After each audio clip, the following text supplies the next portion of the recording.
All eyes will be focused deep in the heart of Texas on the nation's leading rusher who has put an entire football program on his broad back. But today, D'Onta Foreman faces his toughest test.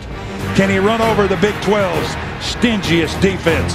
It's West Virginia, Texas, next.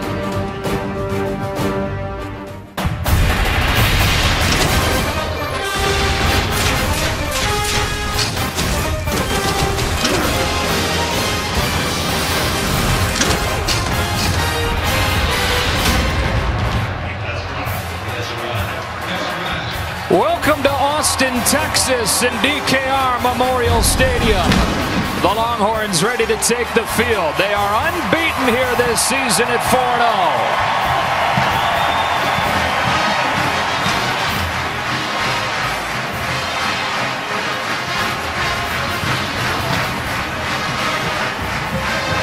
And they take on 16th ranked West Virginia, sitting at 7-1, in position to compete for a Big 12 title. Welcome inside. Joe Davis with Brady Quinn. Bruce Feldman joins us in just a moment. It's been a roller coaster season for the Longhorns. We'll talk about it plenty as the day rolls on. One thing that's emerged, though, is a legitimate contender for the Heisman in D'Onta Foreman. Yeah, he's been phenomenal this season, in particular the past couple weeks. Almost 600 yards the past 2 games. And you look at him this season, he's averaging 180 yards per game. That's the best in the country. D'Onta Foreman is big, he's strong, but he also has the explosive speed to be able to hit the home run. Can West Virginia slow him? This team is 7-1. Tony Gibson's defense, again, one of the big stories, tops in the Big 12 statistically. Yeah, they can stop him because they are so good at bringing pressure and being active up front. They're going to put a lot of bodies up around the line of scrimmage, try to get penetration, try to get those negative plays, tackles for loss, sacks, and then try to generate turnovers. So they've got the ability to. Whether or not they can, we'll have to wait and see. Starting a big day of Big 12 football on FS1 off right in Austin, Texas. It is 16th ranked West Virginia. It is Texas on the other side of this break.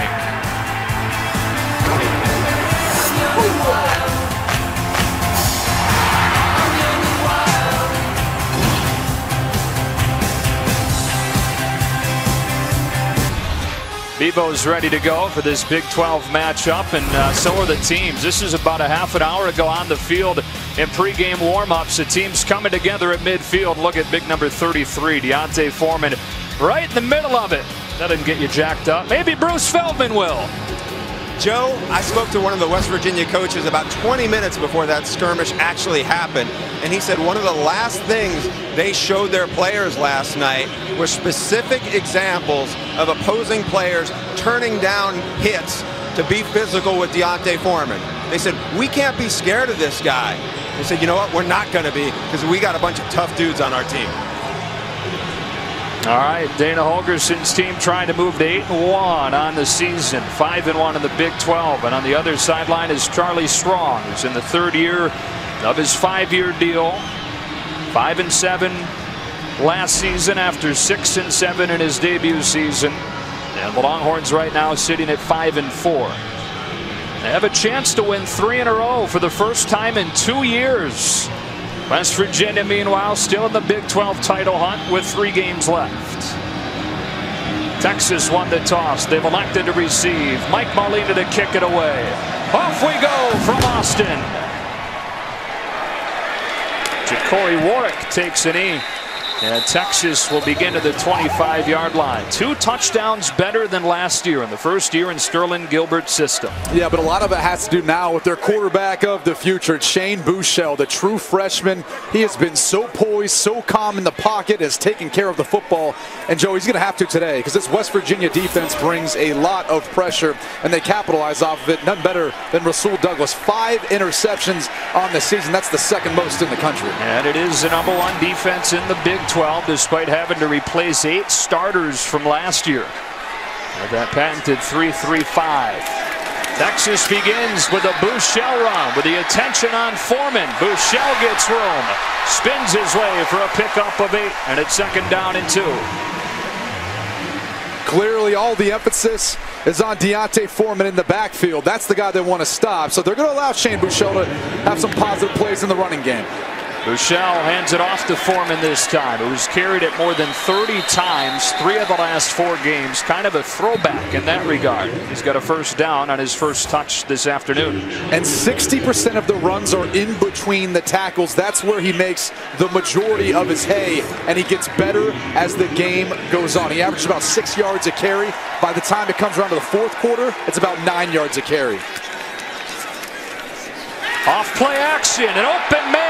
It's juggled and caught by Dorian Leonard for a gain of 29, beating Maurice Fleming into West Virginia territory.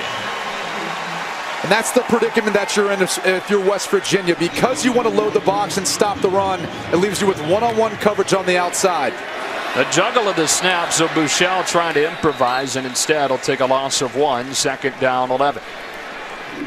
Shane Buechele, the true freshman from Arlington, Texas, the nation's top true freshman passer, enrolled in January, won a 3-way battle for the job and has been rock solid.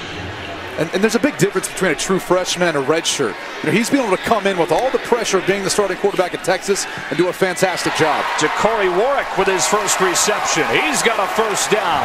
Stopped by Rasul Douglas. Texas on the move on its opening drive. How about this wide receiver group from Texas? What a difference a year makes and how they spread the football out around. And each one of these guys has really stepped up for the Longhorns.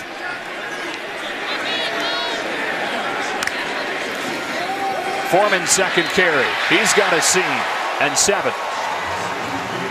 The first 1,000-yard rusher, believe it or not, at Texas since 2007. You got to go back to Jamal Charles to find the last guy that reached 1,000.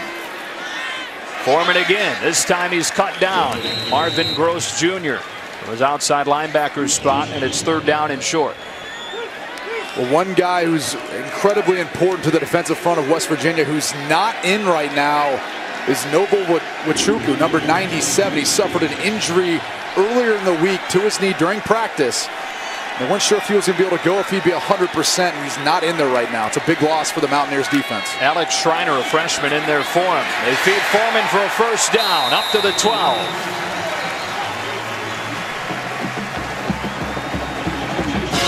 There is Nwachukwu, most experienced player on this West Virginia defense. It does not look like he has plans on going in anytime soon. Foreman stacked up this time, a gain of 3, 2nd down. And as Texas continues to drive the football down deeper into the red zone, they are a very, very run team when they get down in this area of the field. 75% of the time, they're going to be running the football. They will take shots from time to time, but for the most part, they're going to feed the big boy, D'Onta Foreman. Fake it to him on 2nd down, and then a double move to the end zone. Colin Johnson can't get it. Broken up by Jeremy Tyler, and it's 3rd and 8 as they went for the freshman who had his first 2 career touchdowns last week. And he's really started to come on for the Texas wide receiver group. He's 6'6", 212 pounds. You can see why they'd like to take a shot like that down in the red zone. There's no one on the field that can cover him based on his size. Look at, I mean, even Rasul Douglas, who's tall for a cornerback, is at 6'2". 3rd down and 8 on Texas's opening possession. This is typically the area of the field where Tony Gibson, the defensive coordinator for West Virginia, likes to bring pressure, but you got to be careful because you got to keep your run gap integrity. If you don't, Foreman could bust it for a big run. Timeout in front of this 3rd down.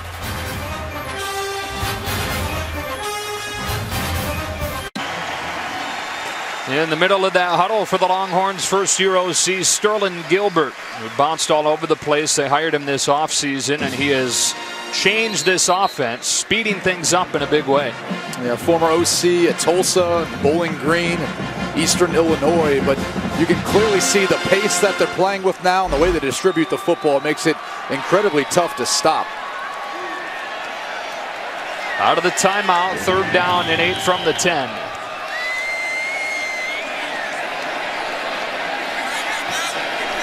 Shane Buechele, 2 of 3 on this opening drive.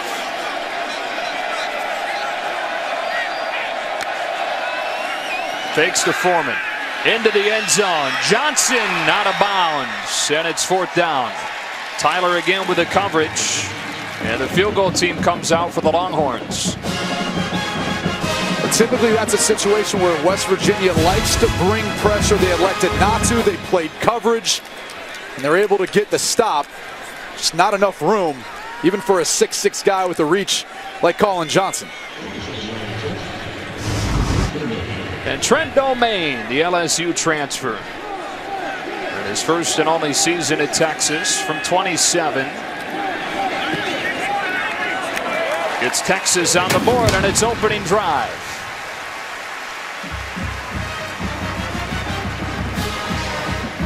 So Texas takes a 3-0 lead on the 16th ranked Mountaineers.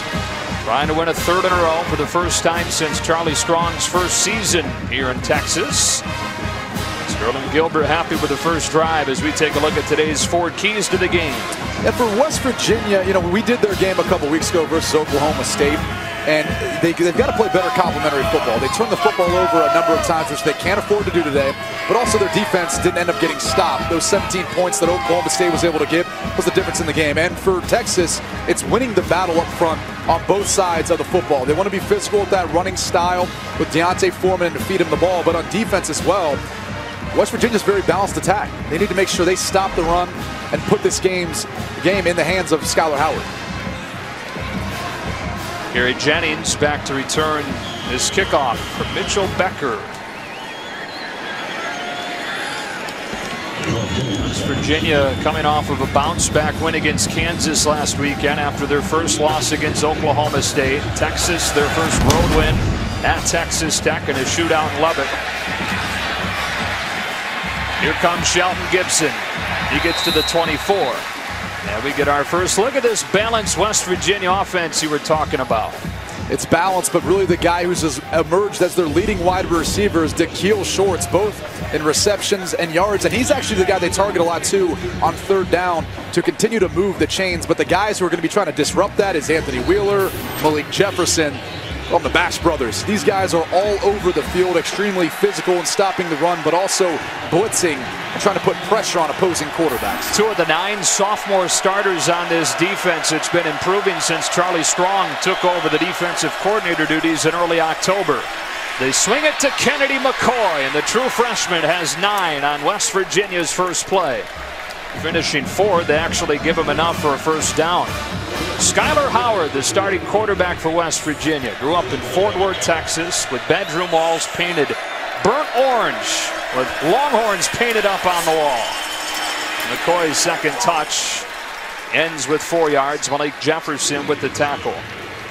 Skylar Howard had that bounce back game that they were hoping for versus Kansas last week. 5 total touchdowns accounted for. Struggled a bit versus Oklahoma State in taking care of the football. That's going to be one of the keys for this team in this game. They can't afford to turn it over because of how good Texas is offensively and really eating up the clock with Deontay Foreman at running back.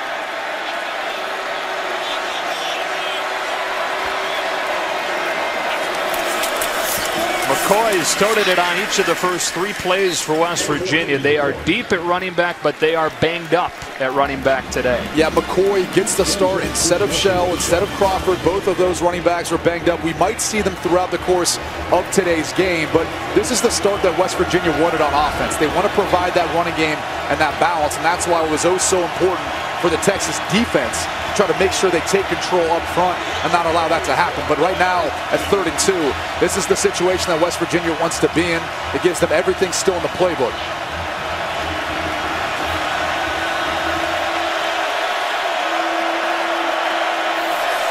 Elijah Wellman, the lead blocker. McCoy has a first down. He was tackled by Edwin Freeman, but with the extension, moves the chains. And that's 4 straight run plays. You know, for a team that likes to, again, throw the football around. You talk about Dana Holgorsen and his background in that air raid system. Don't be confused. They'll definitely mix it up. They'll mix up the run-pass plays as far as what they look from week in, week out, but also the personnel groupings and the way they run the football and throw the football. Now, last year in the win against Texas, Skylar Howard only threw it 12 times. He'll throw it for the first time today to Elijah Wellman, who can't hang on. 2nd and 10. And that should have been an easy pitch and catch for any right-handed quarterback rolling to his right. Much easier than rolling to your left. Elijah Wellman has good hands, but you're asking a lot of your fullback if you want to ask him to kind of turn his body and be able to make that sort of catch. You got to get it to those big guys out in front and make it easy on them.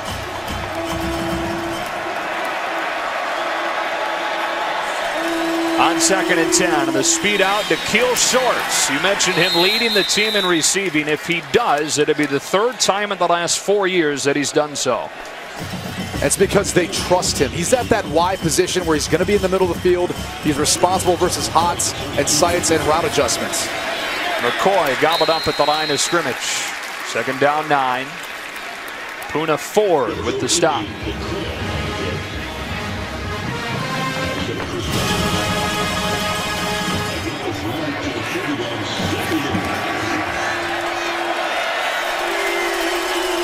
Howard feeling the pressure off his back foot, heaves one out of bounds, and it's 3rd down as Texas got pressure. Number 2 in the country in sacks at close to 4 per game, and Howard felt it coming that time. And it's because of the different ways that they bring pressure.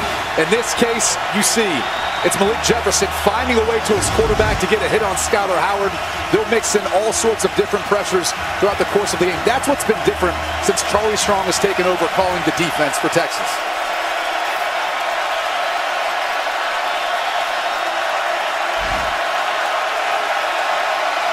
On 3rd and 9, they bring only 4, so Howard has time to scan the field and find a man for a 1st down.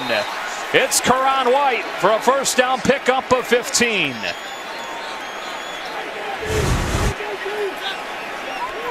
West Virginia is going to be playing fast, but Skylar Howard bought enough time in the pocket, was able to find White downfield for the conversion. 2nd time they've swung it outside to McCoy. Malik Jefferson rallies this time. Jefferson coming off his 2 best games as a Longhorn, and that comes after he was benched against Kansas State, held out of the starting lineup against Baylor, and had some heart-to-hearts with Charlie Strong, had some heart-to-hearts with his mom, Teresa, who drove down from Mesquite, Texas, spent the week at a hotel in Austin, and has responded exactly how you'd want a young guy to respond. Justin Crawford in the game at running back for the 1st time. He's got it. Short gain. Jefferson again the tackle. And once again 3rd down for West Virginia. And this has been the part of the field for this West Virginia offense where they've struggled as they get closer down into the red zone. Looks like Malik Jefferson is going to be coming off the field. Seems a little bit woozy. 3rd down and 9. Pressure coming. Howard in trouble and sacked back at the 27. Malcolm Roach, a true freshman at that Fox position, gets Howard for the 1st Texas sack of the day. Well, you can see they have a 3-down look, but they end up bringing 5 guys, which means it's mano-a-mano in the pass protection. And Charlie Strong and Texas believe that their guys are better than West Virginia's guys, and they're right.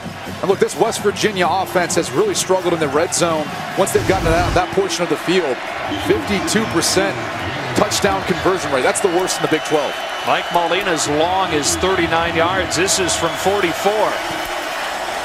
Hits it well and improves his career long by 5 yards to tie the game at 3. Field goals for both sides on the opening drive, and Deontay Foreman and the Texas offense back to the field when you come back.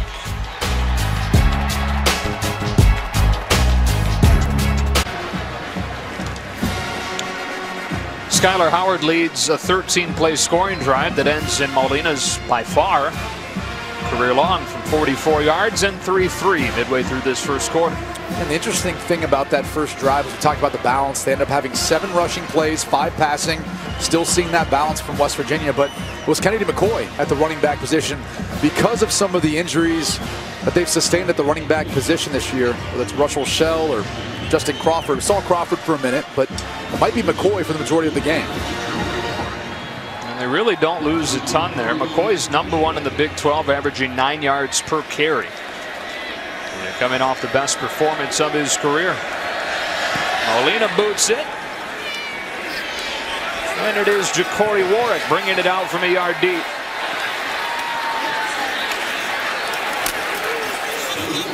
Let's get you to Los Angeles now with Anthony Masterson for Carl's Jr. and Hardy's Game Break. Baylor at number 11, Oklahoma Sooners riding a 6-game win streak.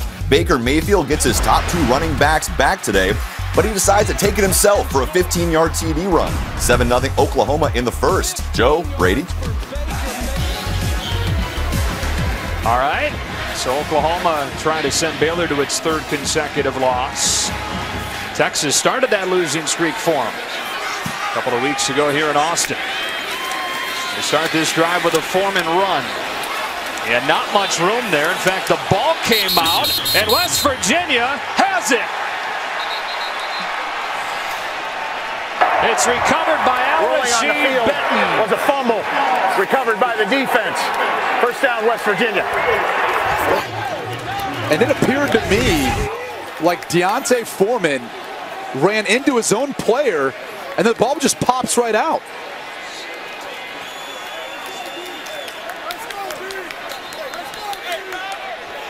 Yeah. And that sometimes happens. You kind of become surprised when your own player kind of bumps back into. We've seen that a number of times this season throughout the course of games that we've done.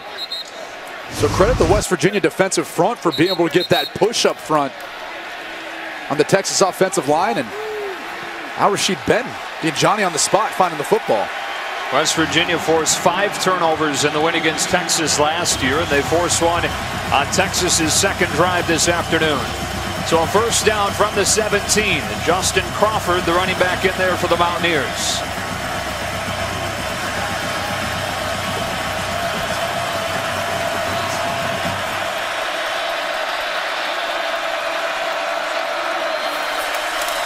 It is Crawford, last year's National JUCO Player of the Year, who was really good last week with Shell out, a career-high 129, but left the game in the 4th quarter with a shoulder injury that slowed him in practice this week as well. Yeah, and between Shell and Crawford, he's probably the more explosive of the 2 players, just not quite as big.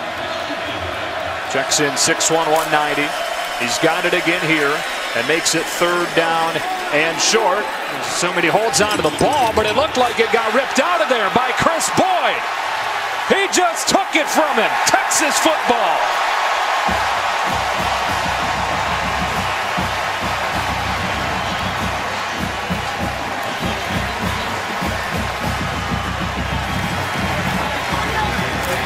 Dana Rolling on the field was a fumble recovered by Texas.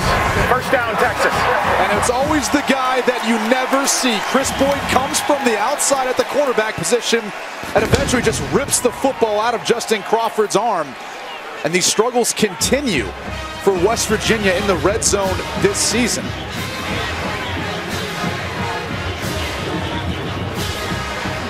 It's a couple of fumbles in quick succession. Dana Holgerson upset about something.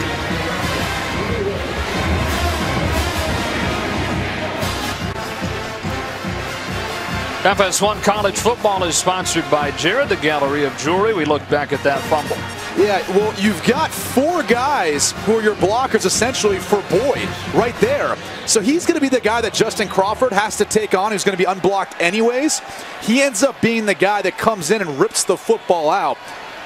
His 2nd forced fumble and fumble recovery of the season. You can see Dana Holgerson is absolutely irate at his running backs coach. As Jawan Sider, his foreman, carries it for 6 yards on first down. And Holgerson having that temper boiling over and had to find somebody to take it out on, and found the position coach of the guy that made the mistake and unloaded.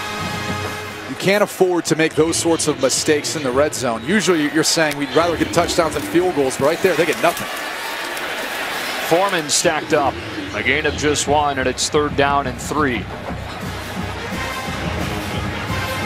3rd and 3. This is still that down and distance where Texas will run the football. Like to feed it to Deontay Foreman, even though he's coming off the field. That will probably change now their play selection. A couple guys they like to work to on 3rd down at the wide receiver position. Jake Oliver, number 6, and number 11, Ja'Cory Warwick. That's Warwick. Oliver to the top. On 3rd down and 3. West Virginia bringing pressure, and Buechele has it knocked down at the line of scrimmage. That's got to be the most frustrating thing when you get rid of it against zero and it's knocked down. Yeah, you said zero, and that's exactly what it is. Look at all the bodies up around the line of scrimmage. They want to try to pressure Shane Buechele, the true freshman, and see if he can convert. He's struggled this year at third down in converting when they throw the football.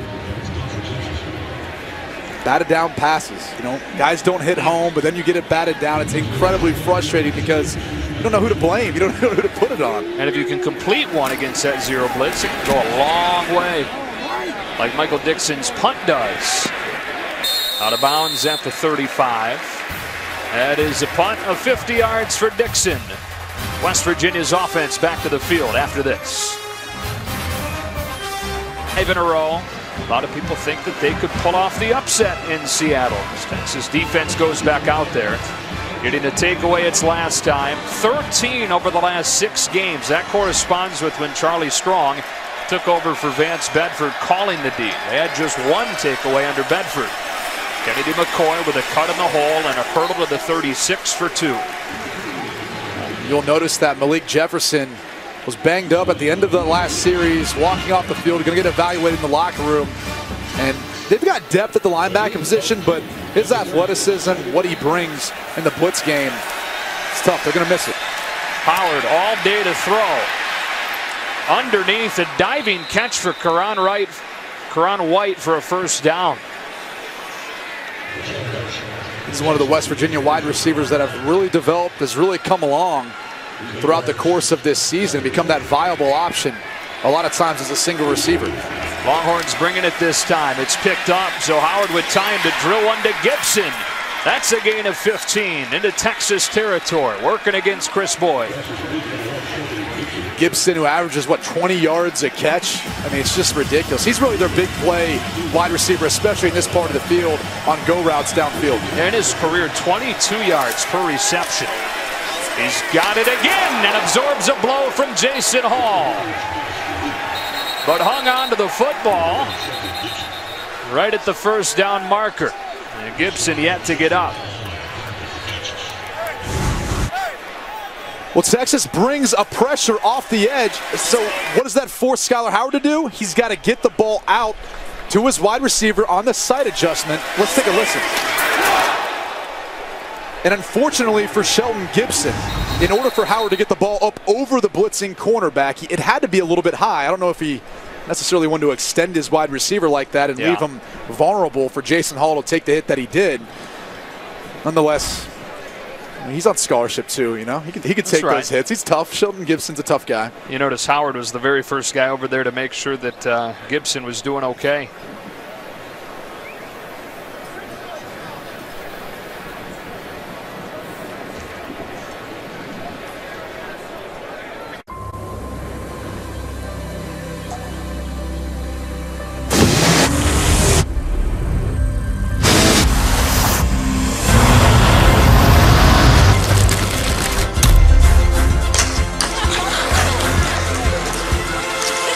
Is it a force of nature or a sales event? The Season of Audi sales event is here. Audi will cover your first month's lease payment on select models during the Season of Audi sales event.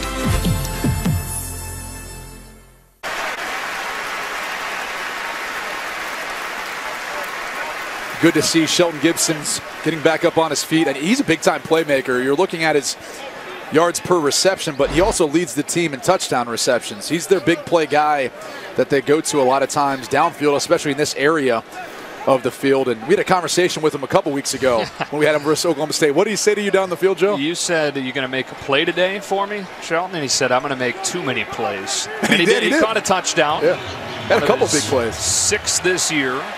Jason Hall delivers that big blow, but Gibson hangs on, and it's first down to the 29.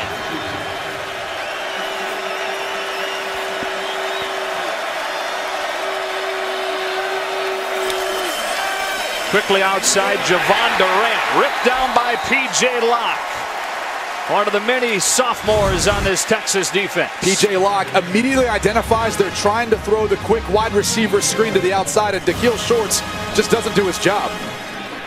He's got to continue to engage with P.J. Locke and push him the outside to give Javon Durant a lane. P.J. Locke's that guy in this Texas defense that they put a lot of pressure on because these spread offenses. He's got to be good identifying runs and making tackles in space, but also in coverage. McCoy motions out. Texas brings heat, and it's nowhere close to Trevon Wesco. Yeah, and because of the heat, it seemed like Skylar Howard wanted to get that football out, maybe before he really had to. Didn't necessarily think that he had that much pressure. They brought some, but there wasn't anyone coming free. Unfortunately, the incompletion now puts them in 3rd and long.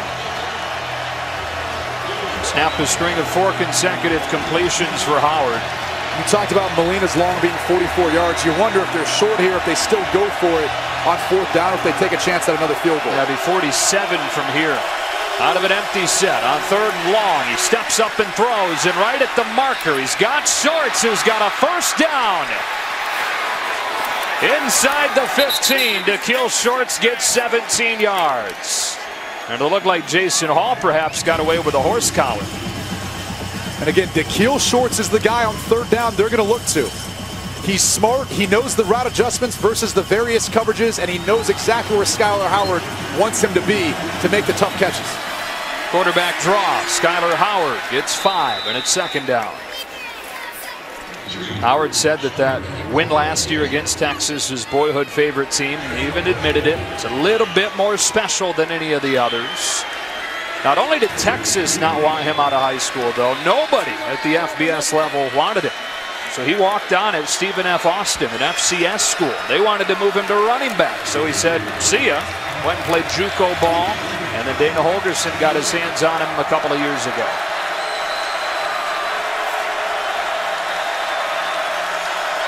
On 2nd and 5, here comes Kennedy McCoy with a cutback. Reaching into the end zone for the West Virginia touchdown.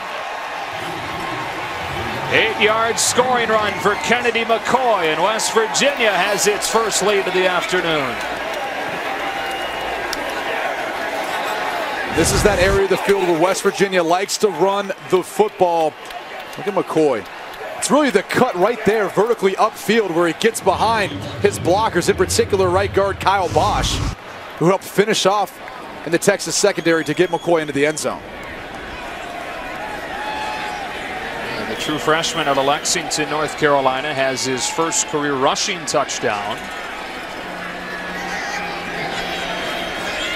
Molina to add the extra point, and he sneaks it in to make it 10-3.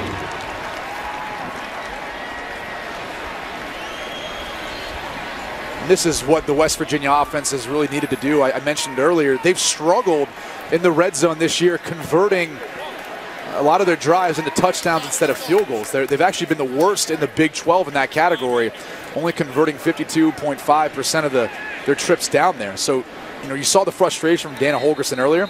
Look, this has been an area of concern for him, and he knows on the road versus a tough, very talented Texas team, you got to find a way to convert it into touchdowns. Let's go down to Bruce Feldman. Yeah, this is Skylar Howard, man. He really represents West Virginia with the grit and the toughness. As you said, a Texas kid, overlooked in the recruiting process, didn't have the ideal size, walked on at an FCS program, then went to a junior college, ended up at West Virginia, where he graduated at 20 and has really played well. And so where does all this determination from this kid come from? Well, his mom, Deidre, was a young single mom who raised Skylar by herself, worked multiple jobs, waiting tables to put herself through nursing school. She told me today, I always said to him, no matter what, you will go to college and you will be something. She said it's a message she started hammering into him when he was 4 years old. And he has West Virginia, Bruce, 7-1 and up 10-3 on Texas.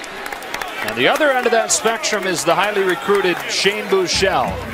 As a true freshman, the starting quarterback here at Texas. First time that a true freshman started the opener at Texas since 1944 when Bobby Lane did the job. And Buechele has a chance today to snap Lane's school record for wins by a freshman in a season. And it's a true freshman, that is. It'd be 6. And he ties Colt McCoy today with his 10th start. This is right there next to Colt McCoy. He'll surpass him eventually.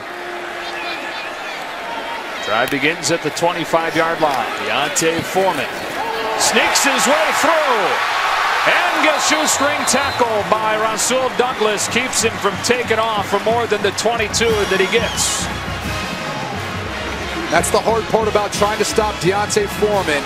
If you don't stop him early, he just gains momentum and he gets tougher and tougher to stop downfield. 46 yards for him. Into a tight window here. Douglas breaks on a ball intended for Colin Johnson, and it's second down. We talked to defensive coordinator Tony Gibson before the game, and he said, I'd like to match up Rasul Douglas on Colin Johnson because of Colin Johnson's size. The problem is Texas plays so fast. A lot of times you kind of get lost in the shuffle. You got to keep your cornerbacks on one side of the field. There's Gibson, fourth year of his second stint at West Virginia. Foreman hit in the backfield and able to get back to the line of scrimmage. Reese Donahue with the tackle for the Mountaineers, and it's third down. Third and long at this part of the field. This is where the West Virginia defense likes to heat some things up. They're bringing it. Buechele has nowhere to go, and he's sacked back at the 39. Kaiser White, the youngest of the White brothers, Kevin and Karan, getting the sack and making it fourth down. Well, Shane Buechele has struggled in passing situations, and he's struggled at identifying pressure. It doesn't really appear that he ever sees White coming in on the blitz, and if White didn't get him, Justin Arndt would have. He was right there too. You got a true freshman quarterback, true freshman center. Yeah. There's a lot of the guys controlling with some of the things that are going on in pass protection. A lot of pressure going up against big-time pressure defense for West Virginia. Michael Dixon. Gary Jennings back to return it. And in a crowd, still takes it without a fair catch and gets a yard. Let's take it back to Los Angeles again. Here's Anthony Masterson for another game break. Baylor at number 11, Oklahoma. Sooners up 7-0. Baker Mayfield finds D.D. Westbrook for the 29-yard score. Check out the balance from Westbrook to stay in bounds. Westbrook has over 1,000 yards and 13 TDs in his last 7 games. 14-0 Oklahoma. Joe, Brady. Number 30, Texas. 15-yard penalty, first down. That's number 30's first unsportsmanlike foul of the game. That came late. Yeah. So what about Baker Mayfield? 36 total touchdowns accounted for this year. He subtly had one of the best years of any quarterback out there throwing and rushing the football. It's almost as if those early losses kind of knocked him off of the radar to Houston and to Ohio State, even though he didn't play particularly poorly in any of them.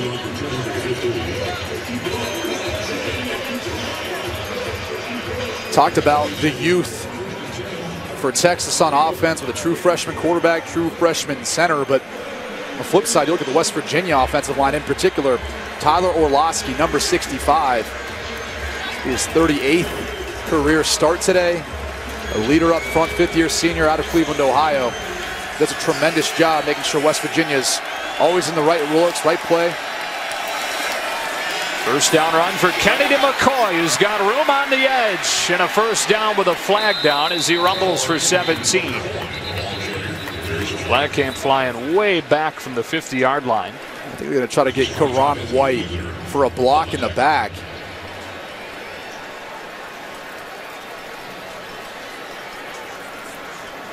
Dan Romeo, head referee of this Big 12 crew. Illegal block in the back. Offense, number 2. 10-yard penalty, first down.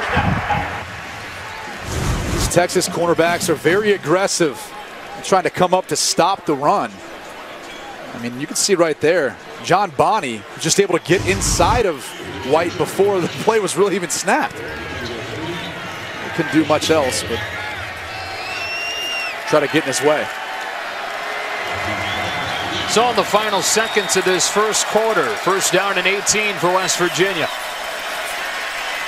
Howard over the middle, perfectly thrown to Javon Durant, who can fly, and has a first down into Texas territory on a gain of 36. Skylar Howard was patient. He actually had a shallow cross route coming underneath, but he felt the deep crosser working on the linebacker coming open and made a great throw to allow Durant to be able to catch and run. And in this first quarter, Brady, he's thrown it as many times as he did the entire game against Texas last year. First down from the 42, back to the ground, and McCoy fighting his way for 5 and bringing this first quarter to a close. A West Virginia team that was picked to finish 7th in the Big 12 is in the title hunt with 3 games left and up 10-3 after a quarter on Texas.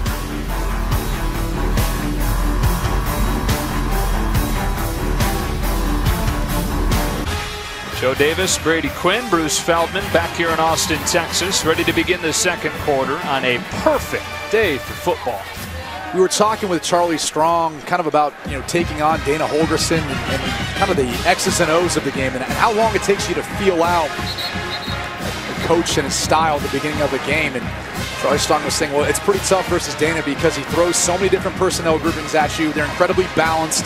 As we look at Kennedy McCoy's numbers on today, they've thrown the ball 12 times. They've rushed the ball 14 times. It's tough to get a feel until they start to settle in on what they'd like to do.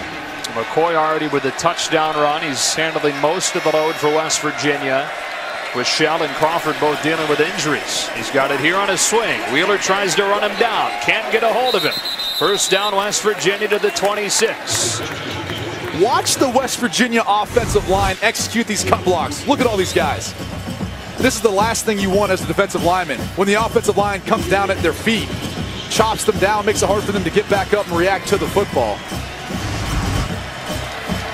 So McCoy now, with his 9 rushes, also has 2 receptions. And here gets blown up, but a flag flies in.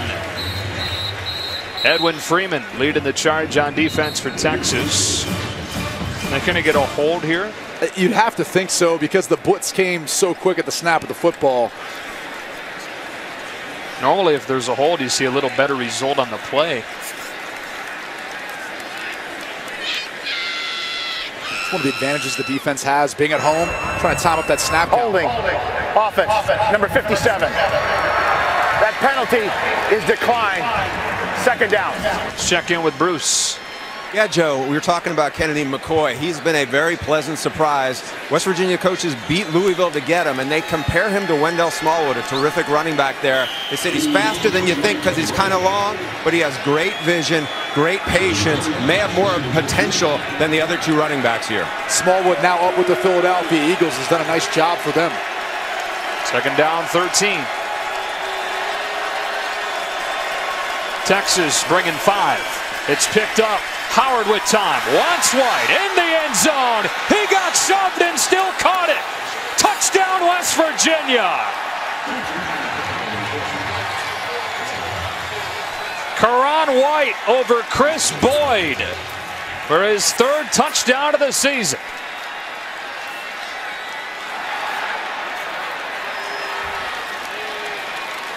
And what all made this possible was the blitz pickup. Watch Kennedy McCoy, the true freshman. He feels Jason Hall coming off the edge. He chops him down. Pass interference. Defense, number 2. That penalty is declined. The result of the play is a completed pass for a touchdown. And then just a ridiculous job of concentration by Karan White as he goes to the ground to catch the football and still remained in bounds. And if you're Chris Boyd, who's had a pretty good season, you just got to turn around and try to make a play for the football if you're going to be that physical. And maybe they don't end up making the call. I mean, that seems somewhat blatant, at least the way Karan White goes down. But the ruling on the field was a touchdown.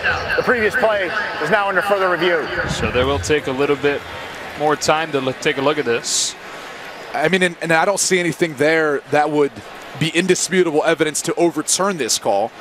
Karan White, he ends up securing the football, completing the action of the catch while he goes to the ground.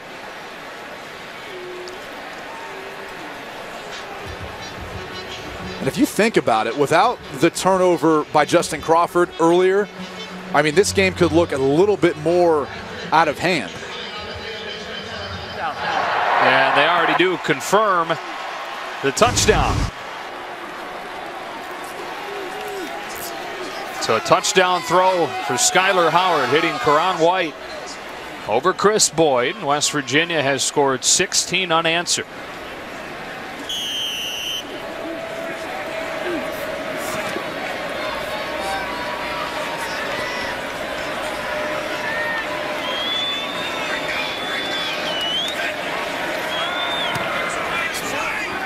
So a 17-3 lead for West Virginia.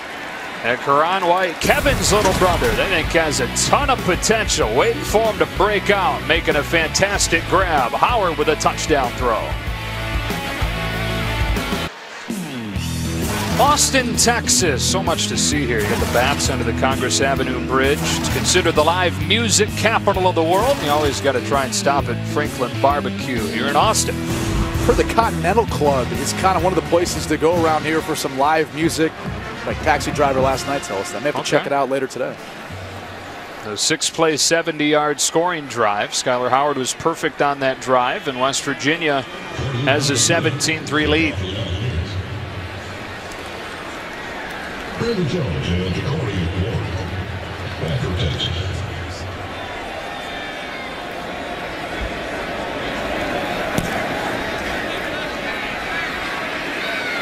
Corey Warwick brings it out.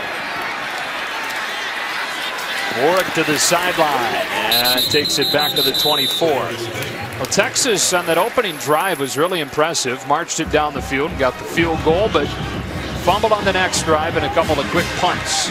Well, the problem is they haven't had a ton of success on first down, and it starts with D'Onta Foreman. He had the one run for 21 yards. Besides that, he's actually been held for under 3 yards a carry, so that's put more pressure on Buechele. He had a couple nice completions earlier, a couple nice throws, but on third down, he's 0 for 2 with a tip ball and a sack.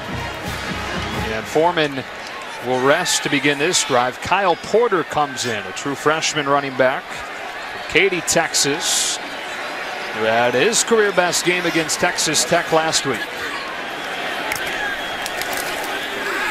A bubble screen to Devin Duvernay, yet another true freshman and the fastest of the wide receivers. Bumped out of bounds close to the 35. Duvernay's first catch of the game. He had what Charlie Strong thought was a game-changing play last week against Texas Tech on Foreman's fumble at the goal line, running down Douglas Coleman all the way back at the other goal line. Here's Porter with a gain of 6. Charlie Strong talked about how inspirational that run was by Duvernay and how the entire sideline was watching him, kind of thinking like this is the type of attitude, effort, and inspiring play that really changes the dynamic sometimes of a team, and it came from a true freshman. Yeah, and Coleman was ruled to have scored. He did step out, but that wasn't the point. The result of the play wasn't the point. It was the effort that Strong and the Longhorns appreciated. Here's Colin Johnson with a first down and a speed out from Buechele. When you watch Shane Buechele as he starts to get into a rhythm, he works the left and right side of the field, not so much the middle of the field. He actually has only a few pass attempts to the middle of the field this season. Goes outside again. And Dorian Leonard this time against Maurice Fleming. And I think it probably has something to do with Shane Buechele's height. Could be Sterling Gilbert's system, but at the end of the day, he's only got 14 attempts across the middle. Porter's got a first down, but there's a flag down. Al-Rashid Benton, the tackle. Looks like this is on Texas.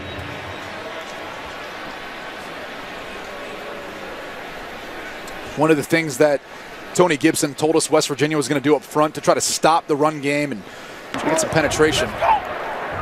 Holding. Offense. Number 42. 10-yard penalty. First down. Was slant and angle the front, meaning those guys, when they start in their one position, they're going to move to a different position at the snap of the ball, all in unison, all at once, to try to fool. You can see right there. Blew it just holding on David Long as he was trying to come to the backside pursuit of Porter on the run play. But it's a lot of that moving around up front that makes it harder for the offensive linemen and tight ends for Texas to get in position and be able to make those blocks. Sometimes you get extended and you end up holding a guy. Instead of a first down inside the 40, back at their own 46. Buechele all day to throw. Tucks it under his arm and gets hit by Darian Howard. Third down and 12. Just nowhere to go with the football.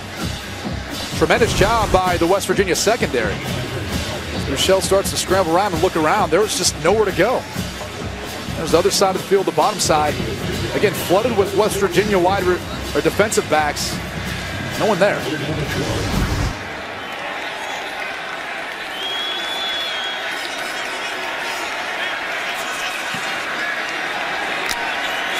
On 3rd down and 12 against pressure again. Buechele gets rid of it, incomplete.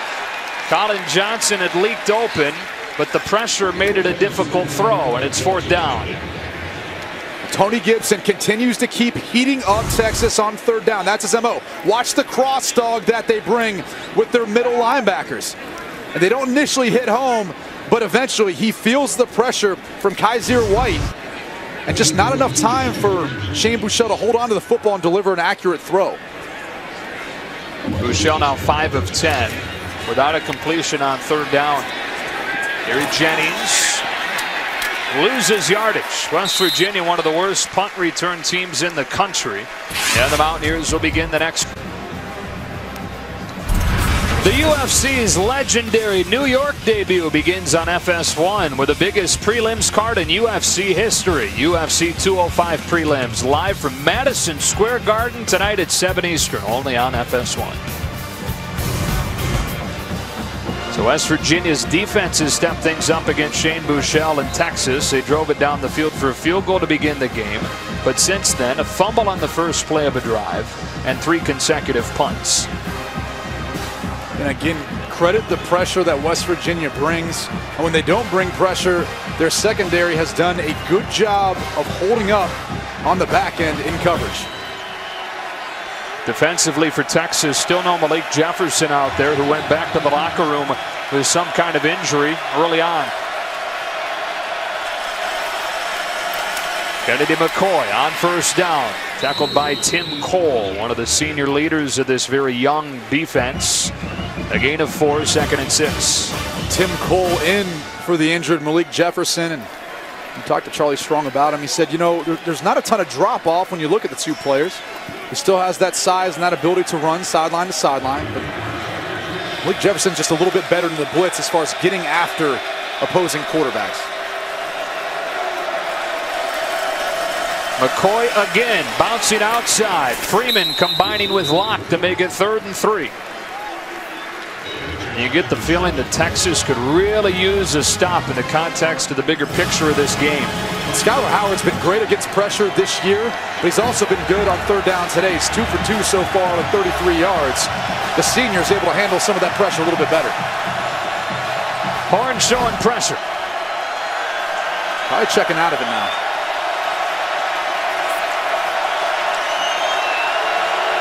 A chess match on 3rd and 3.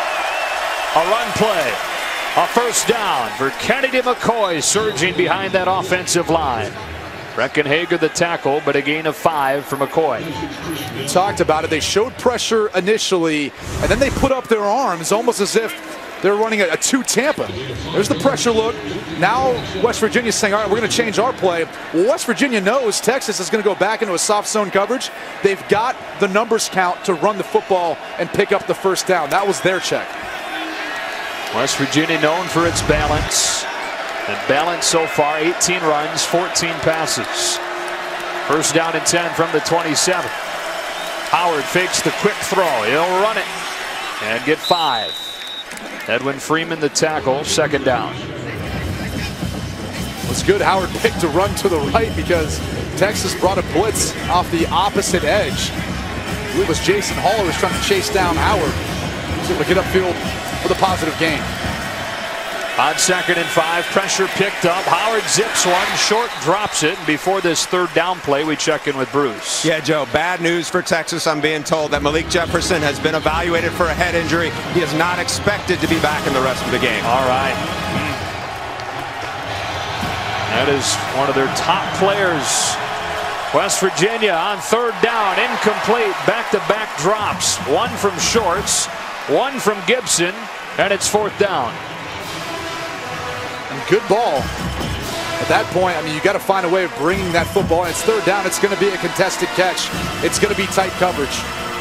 Let Skylar Howard put that in a position where it should have been caught. A couple of guys you don't expect to drop those balls in Shorts and then Gibson. 2 of the more sure-handed wide receivers for West Virginia and the guys that they rely on. So the first punt for Billy Kinney. Ja'Cory Warwick with a fair catch, and then it hits him. Who's got it? There is a flag down. Will they call kick catch interference? There's a flag down around this pile, so there's still more to learn after we see who has it. West Virginia's got it, but let's see what the call is.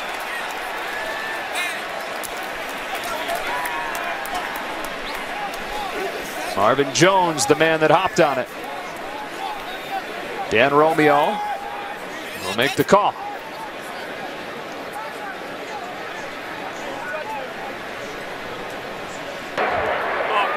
Interference with the opportunity to make a catch. Kicking team. 15-yard penalty from the spot of the foul. First down. There's no halo rule in college anymore, but you've got to give him room inside the shoulder pad frame. And it looked like he got inside it. Tried to step away. You can make a case either way on this one.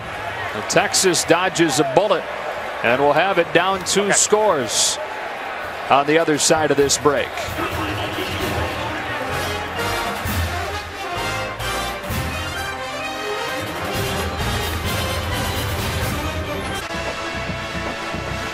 Well, here's the play that's in question. Marvin Gross Jr. gets called for the kick-catch interference here, and for his thoughts on it, we bring in our rules expert, Mike Pereira.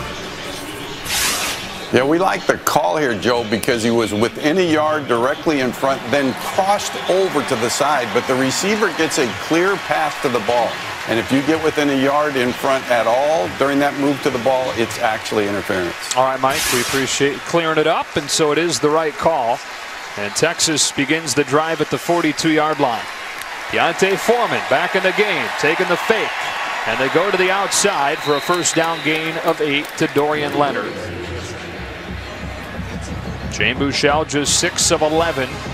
Was efficient on that first drive, but has been shut down for the most part since. And first and second down might be his best opportunity to pass because West Virginia's been playing softer zone coverage. Foreman's got a first down and more. Deontay Foreman exploding inside the 20. His best run of the game goes for 32 and a Texas first down.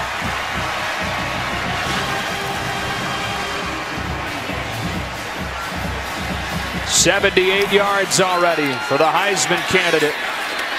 Stop and start to the 13. Texas snapping that ball before the chain gang can get anywhere close to setting up. There's an injured player for the Longhorns. It's a tight end, Andrew Beck. And he's a guy who's got 2 touchdown receptions this season on only 3 receptions. But it's this area of the field where sometimes they'll work to Andrew Beck and try to target him a little bit. But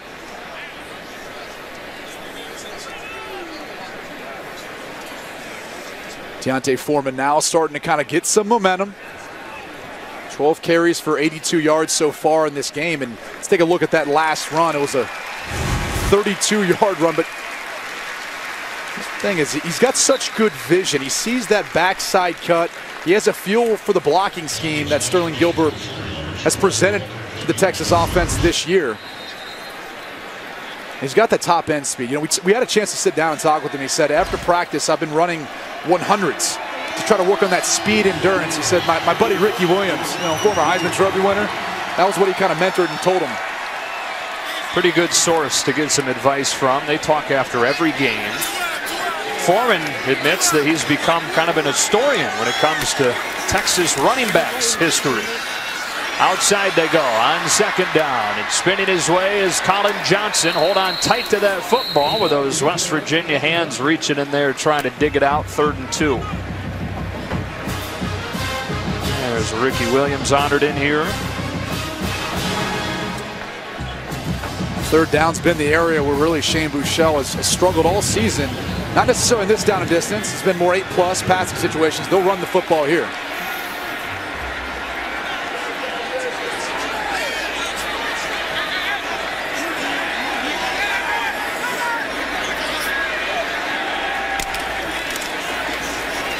Buechele pulls all alone. Touchdown, Texas. With the attention on Foreman, the freshman pulls it.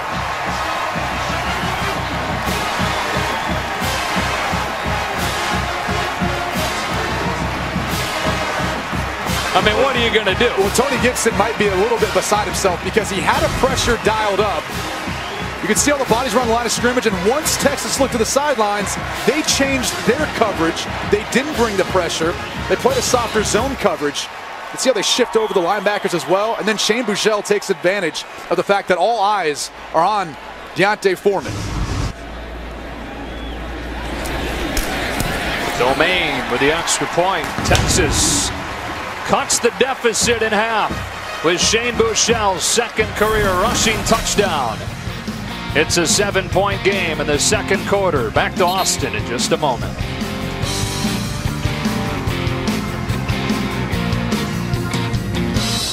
Be a spoiler, but I don't think Mississippi State's going to beat Alabama. I mean, Jalen Hurts so far already accounted for 3 touchdowns in that game. So, but the guys are really good. You should still stick around. No, there's plenty of other games to talk about, just not that one. And barely a touchback, sneaking inside of the pylon. Let's go to Los Angeles once again. This time it's Anthony Masterson taking us through a game break. Well, Brady, I think you're right. Top-ranked Alabama hosting Mississippi State. Bama feeling no LSU hangover. Already up 10-0 in the second. Ardarius Stewart takes the shovel pass to the house. 67-yard touchdown. Bama's already won 8 straight against the Bulldogs, trying to make it 9. It's now 27-0 Bama in the second. Joe, Brady, back to you. So, I mean, if you didn't ruin it, Anthony was going to ruin it anyways. My thing is, how does that count as a touchdown pass? The shovel pass forward? I mean, it's like the easiest thing in the world to do. Drive begins with the Kennedy McCoy run. He's already within 4 carries of his career high, which he had last week. 18 touches for 127.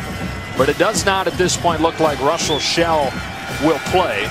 And Justin Crawford has been limited. We saw Shell on the field before the game, just did not look like himself. Dealing with that ankle injury. Pressure coming. Howard double clutches and throws.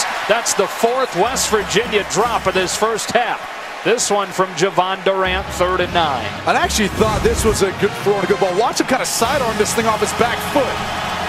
And it's right in stride. Durant needs to be able to bring this in. His wide receivers are letting him down right now. Pressure again. Howard throws it down the sideline and pass interference. Chris Boyd pushing Karan White out of bounds. Boyd has had his hands full. I kind of wonder, though, yeah, I see the official's hat off, too, which could mean that means he an was illegal out of bounds. touching eventually. But the problem is the ball didn't really look catchable. I agree with that, too. There is no foul for pass interference. The ball was deemed uncatchable. Yeah. There we go.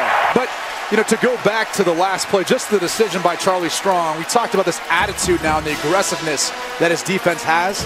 I mean, they brought pressure, and now it's starting to hit home.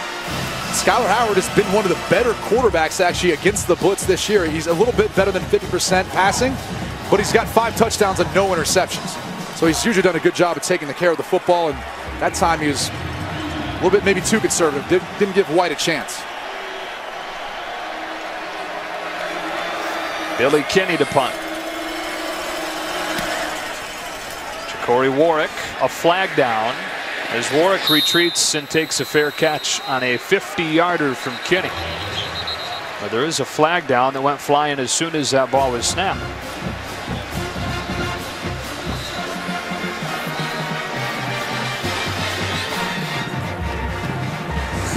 You can see what Dana Holgerson's looking for. During the kick, holding, receiving team, number 9. 10-yard penalty, first down.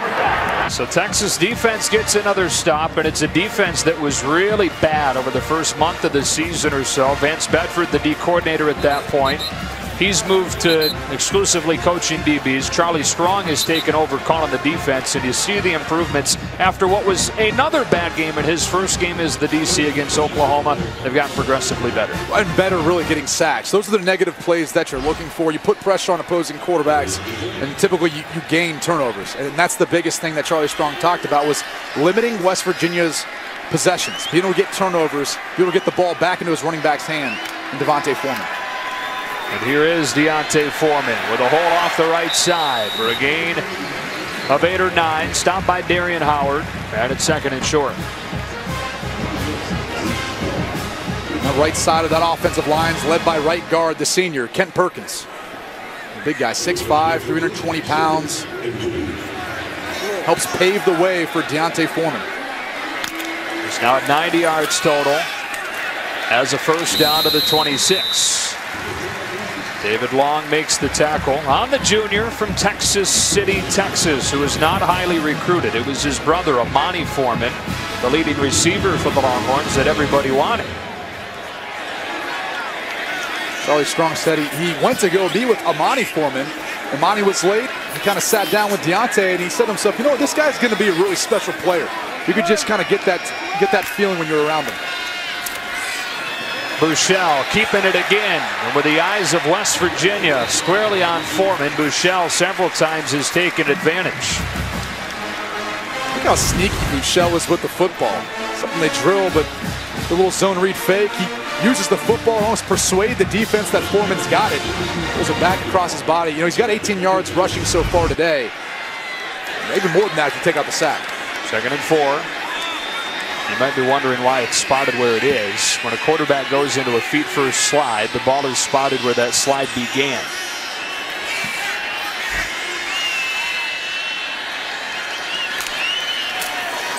Here's Foreman, sticking the nose down. David Long, the tackle. Foreman, it looks like, has enough for a Longhorn first down, and he does.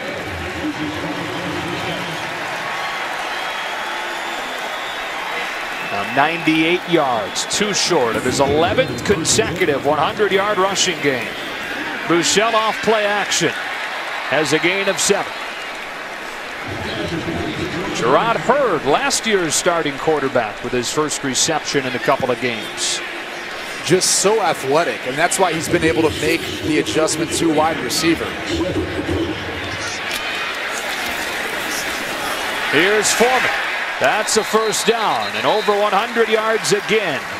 Matching a record set back in 1977 by Earl Campbell. 11 consecutive games of 100 yards plus.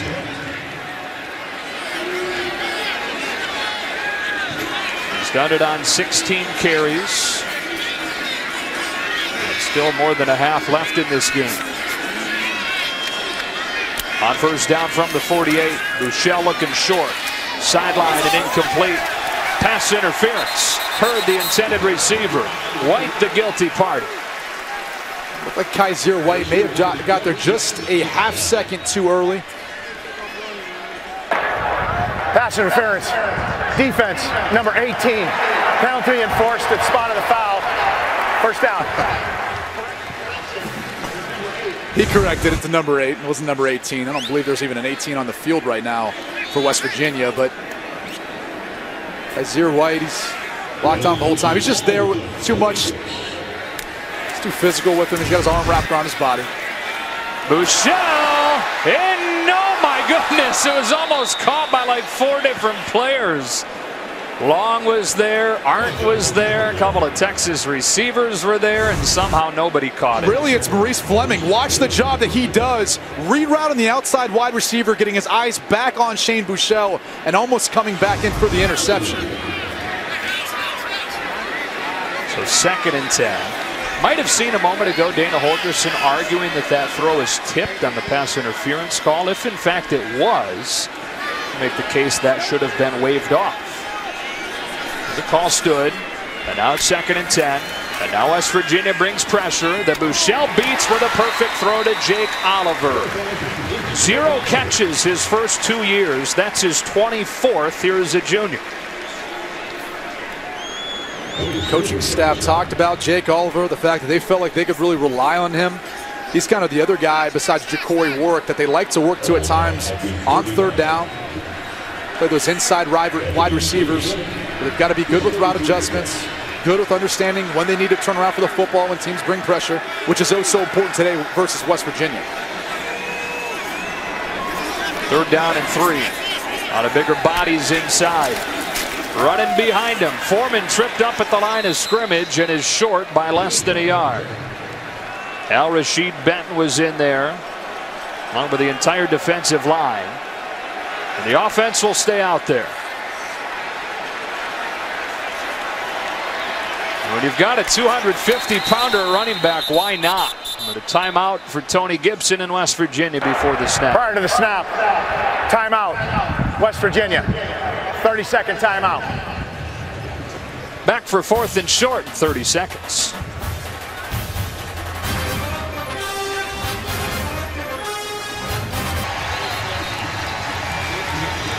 Coming up on the State Farm halftime, Oklahoma taking on Baylor and controlling things early in that game. Alabama's rolling. Penn State having a great season as well. All that and more. Right now, the West Virginia defense is in a little bit of a predicament because if you try to sub and bring some bigger bodies up front to stop D'Onta Foreman, the problem is Texas is going to play fast if they get it. Then you're stuck with a bunch of big bodies on the field and you can't substitute until Texas substitutes or there's a chance for a stop clock. 4th down and less than a yard. It's Foreman. He's got it.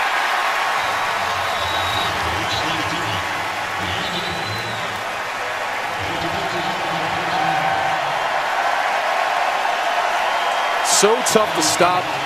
He's so big, he's so physical, but he's also got good balance for his size. They fake it to him here. Michelle throws a dart that's dropped by Dorian Leonard. 2nd and 10. There's 3:05 left in the half. Still plenty of time for Texas, given where they're at.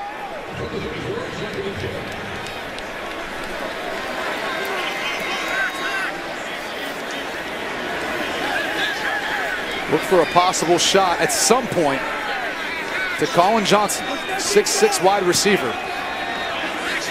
We have not seen them try to go over the top really at all yet. 2nd and 10. Bouchel again in the quick game. It's Oliver again. On a gain of 5 or 6. Stopped by Justin Art. And a 3rd down and manageable for Texas. That's weird too. The running back position isn't really a part of the passing game in Sterling Gilbert's system or for Texas. I mean, D'Onta Foreman, as explosive as he is running the football, only has 3 receptions this season.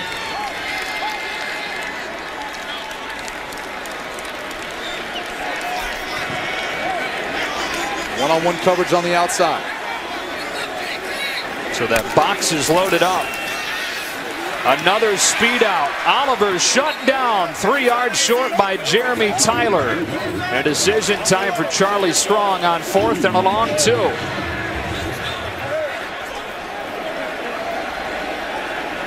They're going to go. Sending both tight ends into the game, Blewett and Beck. This is where Shane Bouchel is going to have an impact if they do decide to run the football, because he's been effective keeping it so far in this game in those zone reads. We've already seen him keep it for a touchdown. Yeah, they're going to use a timeout to talk about this a little bit more. Converted 1 4th down on the drive already. This, though, will be 4th down and a long 2 for Texas.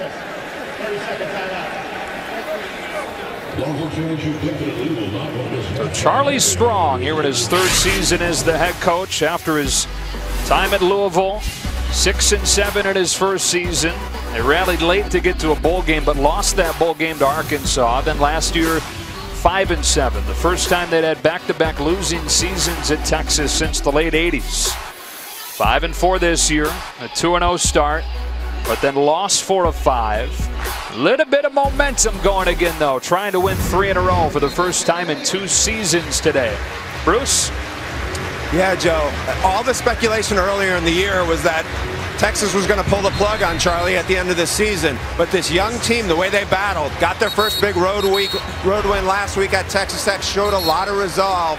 I think the decision makers here are very encouraged about the direction of the program. And let's be honest, it hasn't hurt that Tom Herman and Houston are no longer in the playoff picture. That probably helps the picture too, but they got to keep taking positive steps forward, especially here today. And here Charlie Strong elects to go on 4th down and 2.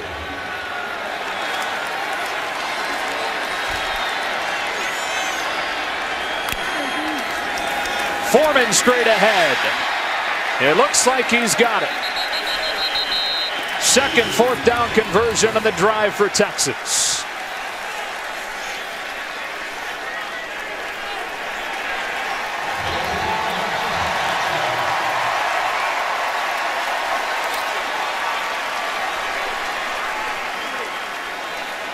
This is like watching a heavyweight title.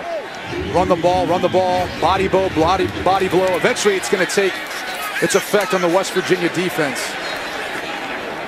As physical as Texas has been on this drive up front, really in the first half, running the football. 14th play of the drive. Foreman again. Right into the teeth of the defense. Reese Donahue the tackle. 2nd down, and the clock winding down near a minute. And they're bringing in their 10 personnel, meaning 4 wide receivers, 1 running back. Clearly they realize they've got to start throwing the football now. Again, Colin Johnson, number 9, 6'6", 215 pounds. He's right here at the bottom of your screen. Let's see if they take a shot. West Virginia shades a safety over the top late. Oh, look out on the outside. Oliver hangs on. Fleming stops him, but the clock runs. 1 timeout left. And how many times have we seen Fleming do this? They keep going back to that same play. It's just not there. You don't have much time left. You got to start taking shots towards the end zone. 3rd down and 7. Buechele again throws short. Dorian Leonard 6th the shoulder down and has a 1st down.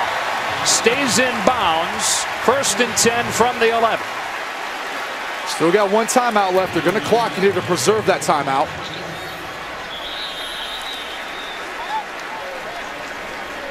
Now all your playbook is still in play here because you have that 1 timeout. But again, you've got to start throwing the football into the end zone now.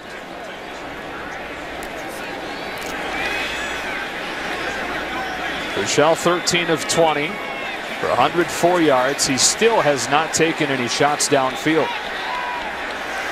We saw the 1 reception to Dorian Leonard earlier in the game. Right. That's been pretty much it. They tried Colin Johnson in the end zone, the opposite end, earlier in their game, but those have been really the only throws we've seen them try to test downfield. 6.5 minutes this drive, and the 18th play of it coming here. 2nd and 10. Fake to Foreman. Buechele looking end zone. Throwing, knocked away on a diving play by Justin Arndt. And it's 3rd down with 16 seconds. And still, even this isn't a shot to the end zone. It would have been just short. You can see Colin Johnson kind of posted up. They're playing with fire right now. This West Virginia secondary has had good eyes on Shane Buechele, reading him in their pass coverage.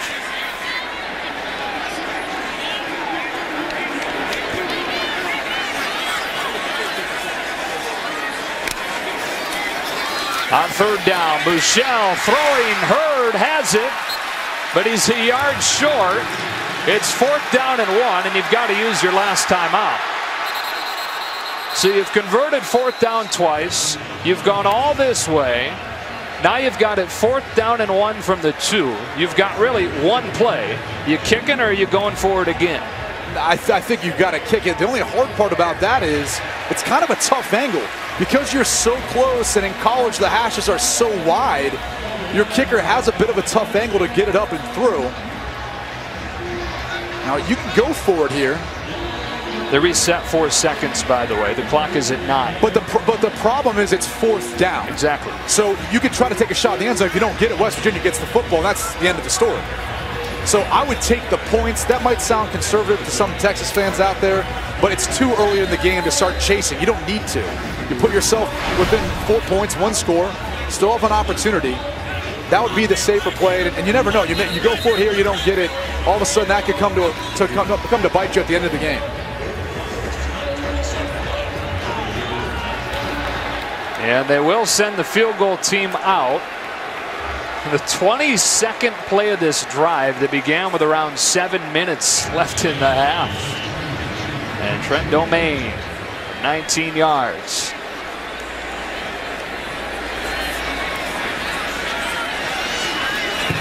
Nearly blocked, but he pokes it through. 2nd of the game. So it feels a little bit like settling when you go 22 plays in 7 minutes, and then the longest drive of the year finishes with a 19-yard field goal. And I just thought it was too conservative. You know, you had the football in plus territory with, what, 1 minute and 44 seconds. You still had 2 timeouts at that point in time. Plenty of an opportunity to allow Shane Buechele to maybe take some shots downfield. I thought Sterling Gilbert was a little bit conservative with the way he called that.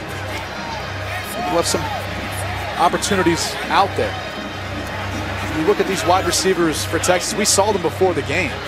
I mean, they've got a ton of size, a ton of speed and ability. You got to start at some point stretching out this West Virginia defense. Otherwise, they're going to keep putting all those bodies down around the line of scrimmage to try to stop D'Onta Foreman.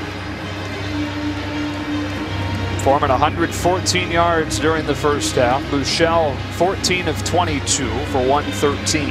And almost half of Foreman's yards have really come on 2 runs.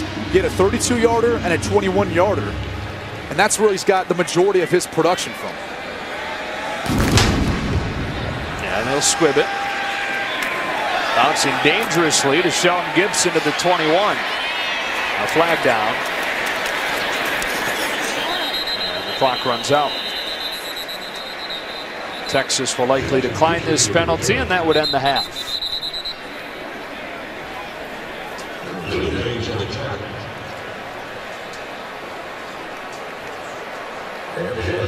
We'll decline it.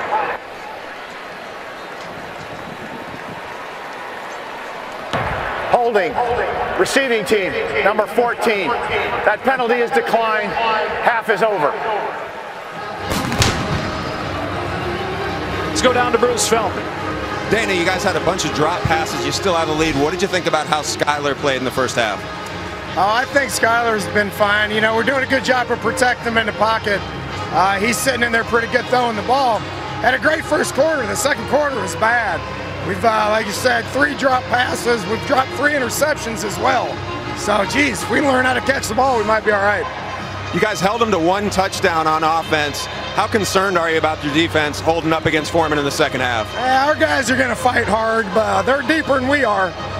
They're deeper than we are for a reason, but, you know, we got to find this energy. So go ahead and regroup, come back out in the second half. All right, thanks, Dana. Back to you guys. All right, Bruce, right now we send it to Mike Hill in Los Angeles. All right, Joe, welcome to the State Farm.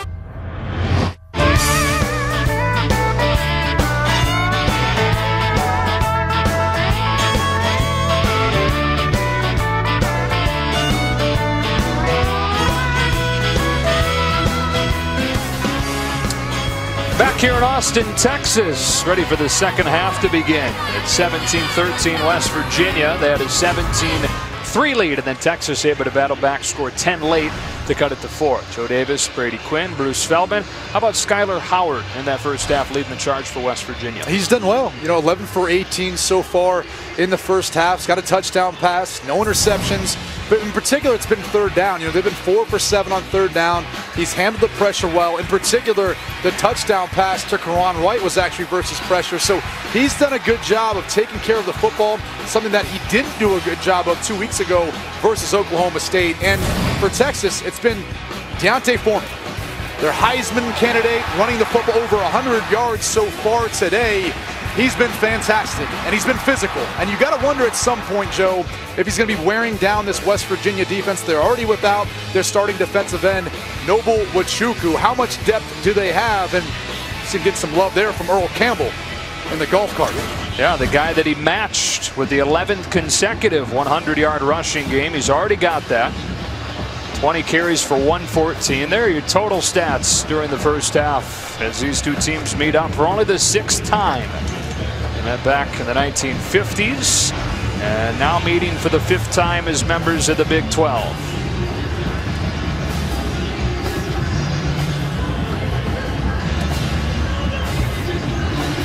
West Virginia gets it to begin half number 2. And Becker has flirted with disaster on a couple of those kicks, but just hooked them inside the pylon. Let's go down to Bruce Feldman. Joe, I talked to Charlie Strong, and he said, you know what? We just got to keep focused and take care of business. We got 30 minutes of football here. We're going to ride D'Onta Foreman, the emotional leader of this team. Another update, Malik Jefferson not in the game. He said, you know what? That doesn't change much of what we do. We're just going to be physical with him and do what we do. All right, Bruce. Charlie's team trying to get a 3rd consecutive win after losing 4 of 5. And West Virginia to begin the second half. With a Howard throw on the slant, Shelton Gibson wide open inside of Chris Boyd for a first down on his 3rd catch of the game. Texas plays some of that soft zone coverage on first and second down. It's probably going to be Skylar Howard's best chance to get some completions. Snap a string of 4 consecutive incompletions to finish the first half, although that included 3 drops. From the 40, Howard to throw again. Late rusher comes, and another wide open man. It's Da'Keil Shorts inside the 35 on a 26-yard completion. Da'Keil Shorts has been having himself quite the year, but he's got a brace on his left knee. I did not notice him with that at the beginning of the game.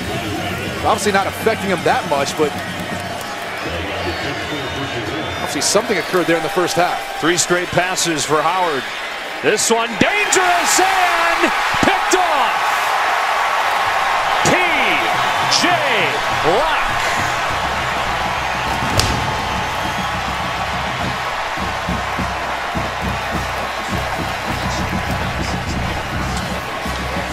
Late into the outside is when you're in trouble, and Skylar Howard ended up coming back to his right late. P.J. Locke had eyes on Howard the entire time and undercut Karan White for his 2nd interception of this season. So the 2nd West Virginia turnover of the day. And Texas teed up at its own 28-yard line. Boy, West Virginia, a pair of long completions to start the half before the pick. A wide snap throws off the timing of the play. Foreman still able to surge forward for 5. 21 carries for him, and he's on his way to reaching 30 carries in a game for the 4th time in the last 5 games. It's the 15th takeaway for the Texas defense. Only 17 points this season. Bushell hits Johnson for a first down.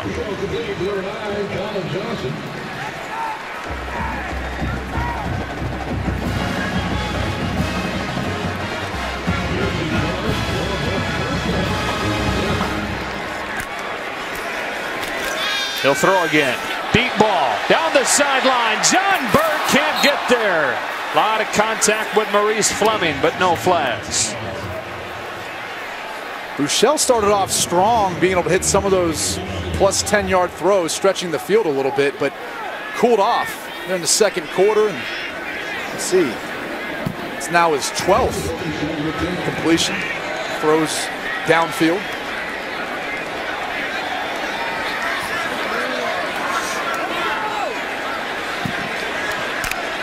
Second and 10. 3 consecutive dropbacks. This time he runs and spins a first down into West Virginia territory on a gain of 12.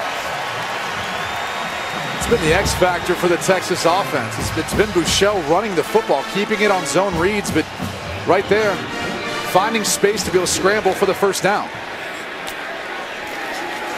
Here's Foreman. A white wall that time for West Virginia. Jared Harper in there defensively and slow getting up. Only returning starter West Virginia had this year in the back 8 in that 3-3-5 defense. Moved into a starting role last year when Carl Joseph, as the leader of the defense, went down. And in the starts that he made last year in replace of Joseph, he was the most experienced guy they had coming back in the back 8.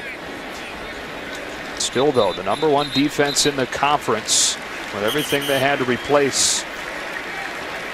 Dana Holgorsen told Bruce Feldman before halftime they already are not that deep, and another one of his starters having to leave the field.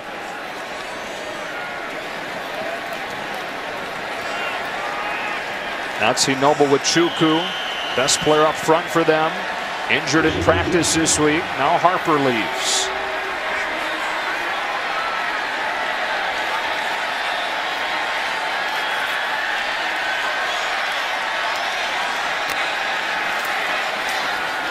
Rode that play action fake and then gunned one in there to Colin Johnson. 2nd catch of the drive and a first down to the 37. You can't do it that much better than that as far as the accuracy and the timing for the slant route to Johnson. A tight window, Bushell fit it in through. Now they bubble it out to Warwick. Got a cut block from Jake Oliver. Got another block to take him close to a first down, and he did get it up. The block came from John Burt on the edge. Here goes Texas in a hurry again. They pump short. It looks like some confusion on who is supposed to go where, and they wind up losing a yard with Burt making the catch. This didn't look right. Tried to come back to the same play, and really the West Virginia defense had sniffed it out. It accounted for everyone. It looked like they were trying to pump the wide receiver screen and throw downfield, but throwing into the short side of the field, there was a bunch of West Virginia defenders waiting. Second down, 11. Fakes underneath, goes back outside to Burt. He's inside the 25 and stopped by Fleming. Third down. Bouchel got better on third down as the game wore on in the first half. He struggled a little bit early, in particular versus pressure.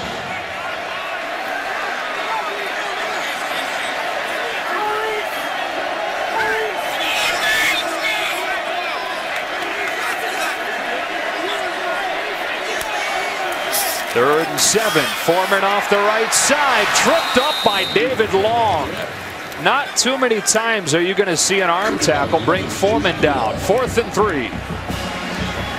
Number 11, David Long, comes to the outside. He just gets an arm around the waist of Foreman. If not for the shoestring tackle, Foreman might be in the end zone right now. And no hesitation from Charlie Strong. He'll go for it. It looks like Tony Gibson's going to elect to bring some pressure here unless he decides to check out of it, but a lot of bodies up around the line of scrimmage. Now play clock winds down and they'll take a timeout. I'll be curious to see if he sticks to the pressure because he elected to change the last time they were in this situation. It looked like he wanted to keep it on there.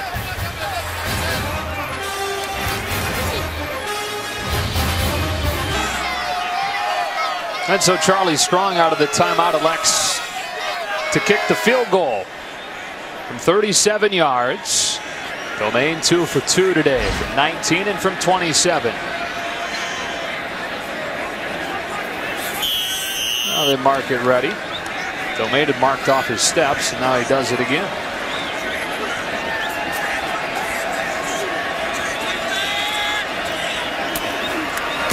It is blocked by West Virginia.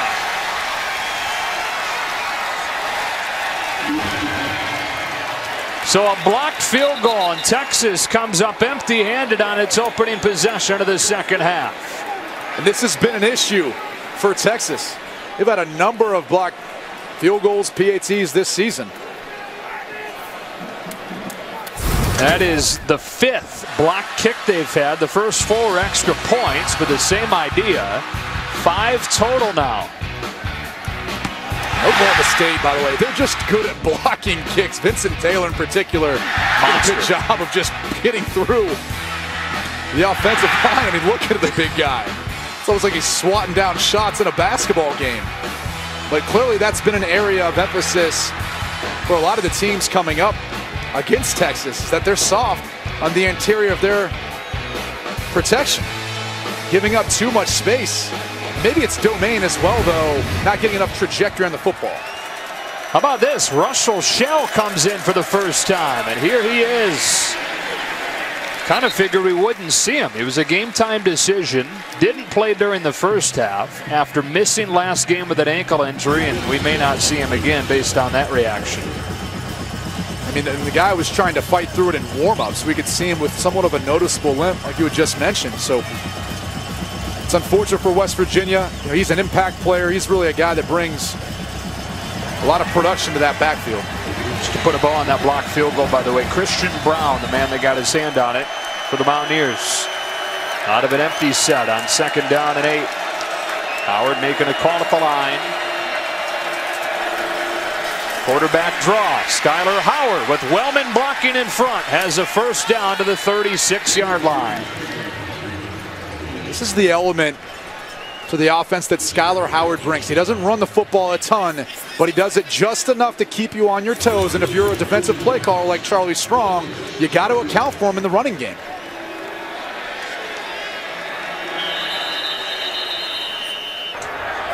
Previous play is under further review. What could they be reviewing? There was a kind of a late hit on Howard at the end.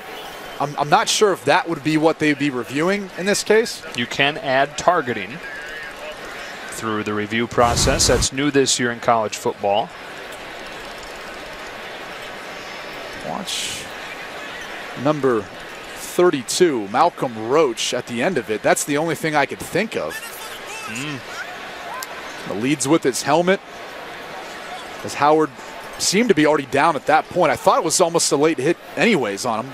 A defenseless player. Clearly he's down, and again, it's tough because it's kind of a bang-bang play when Howard's going down, and it seemed like Malcolm Roach was already going down. Yeah, Bruce Feldman telling us that it was Dana Holgerson who requested that they take a look at this. A couple of different definitions of targeting, and the one that this looks like it most clearly hits is using the crown of the helmet, which starts at the top of the face mask and goes around the helmet. After further review, there is no foul for targeting. Let's bring in our rules expert, Mike Pereira, back in LA. What'd you see on this one, Mike? I'll tell you, really close, Joe. Listen, you have the runner going to the ground, and then you get the helmet. He leads with the helmet. Now, does he get him with the crown? It's on the back side. Now, you've made reference to the fact that the crown is considered almost like a bowl on top of your head. And so it is a real close play, but not a flagrant kind, and I'm glad they didn't call targeting on Yeah, you'd hate to see a guy thrown out of the game if it's borderline like that. Malcolm Roach, it's a good thing he wasn't thrown out for Texas, because he lightnings into the backfield and drops this one for a loss. Roach plays that Fox defensive end position in Charlie Strong's defense. That's incredibly important. They give you a bunch of different looks, but he's responsible a lot of times for rushing the passer, but also keeping contained in a lot of the running game. That's exactly what he did right there. True freshman out of Baton Rouge at that Fox position, their deepest position on defense. 2nd and 15. Here they come. Ron White, tackled by John Bonney. He got 8. It's 3rd and 5. Just too soft on the outside. Skyler Howard has played a ton of football. He's going to be able to identify that and pick that up right away.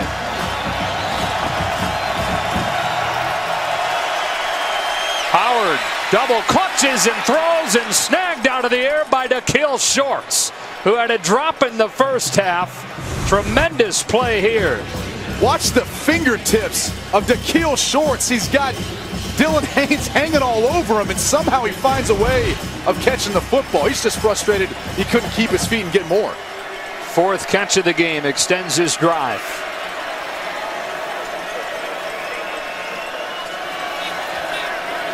West Virginia continues to work without a tailback.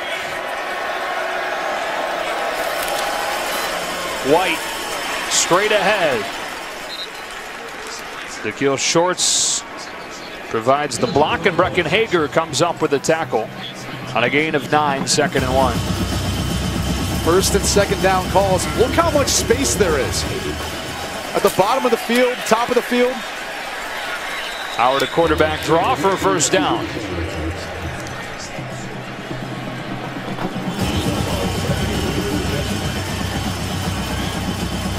All the running backs they've had banged up.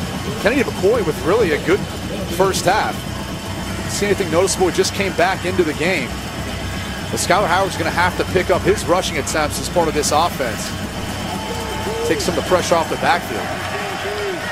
McCoy is back in there. He's not carried it in the 2nd half until now. Chopped down by Roach. Good surge over the left side of the line, and McCoy gets 5, 2nd down. Notice the change of personnel. They brought in Wellman at the fullback position and McCoy at the running back position. Before that, they were playing with 4 wide receivers.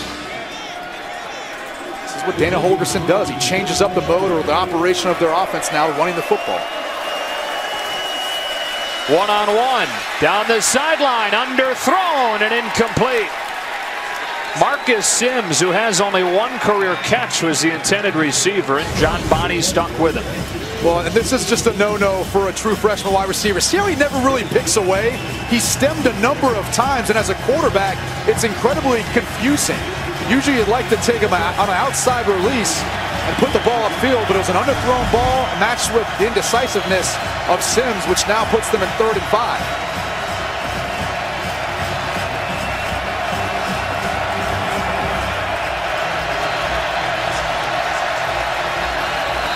Yeah, and West Virginia's got to use a timeout. Some issues with the personnel they had out there. And Dana Holgorsen uses his first.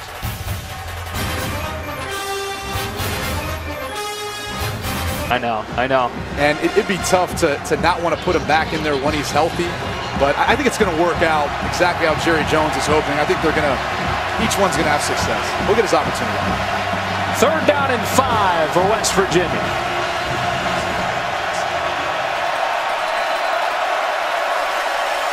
McCoy made a cut for a first down. Patient running from the freshman, and he glides his way for 9.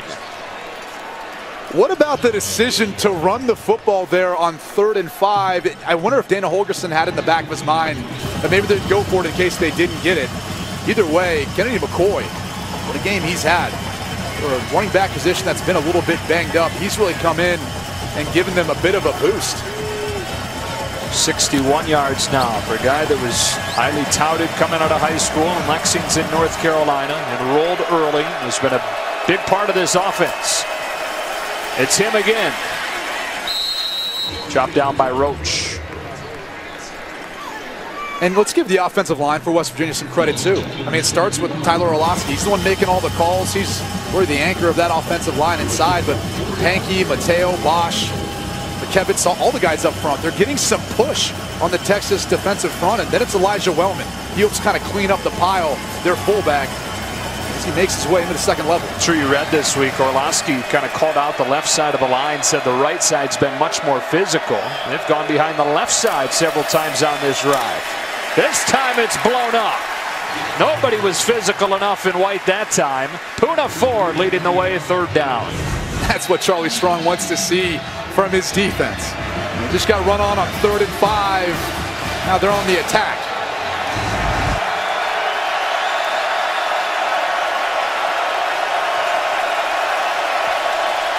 Nikhil Shorts in the slot. He's the guy they like on 3rd down. Howard looking left, drilling one for Gibson, and it's 1st down and goal for West Virginia. It has been a rough afternoon for Chris Boyd. There was just no one in the middle of the field. Dylan Haynes was that middle of the field defender, but so much space and room. Skylar Howard just took the one-on-one matchup on the backside. McCoy, a gaping hole for a West Virginia touchdown. What a drive for the Mountaineers, capped off by McCoy's 2nd rushing score of the day. Watch the lane created by this side of the offensive line. That right side that Tyler Orlowski talked about. They were physical. They've done a good job. They're the younger of the 2 sides of the offensive line for West Virginia. When you look at career starts and all that, everyone's dancing and having a good time. Drives a little bit like some of the drives West Virginia had in the 3rd quarter against TCU a few weeks ago. And they ran a lot of clock and were able to cap it off with scores. A 14-play, 79-yard drive that lasts more than 5.5 minutes. And the Mountaineers are back up by 2 scores. Back to the key play that set up that touchdown. Yeah, the 23-yard reception. Look how low the safeties are, and Gibson's just going to run to the middle of the field. And if you're Chris Boyd, you can't let him inside. You don't have any help. Skylar Howard sees an easy pitch and catch for the big game, which set up the score for McCoy. 14 plays, 79 yards, finishing in a touchdown. How about Howard? He's been on fire of late. And in the scoring drives especially, he's 15 of 17 in the 3 scoring drives, or the 3 touchdown drives for West Virginia. He is 3 for 10 on the drives where they don't score touchdowns. Mike Molina to kick it. Jones and Warwick back to receive it.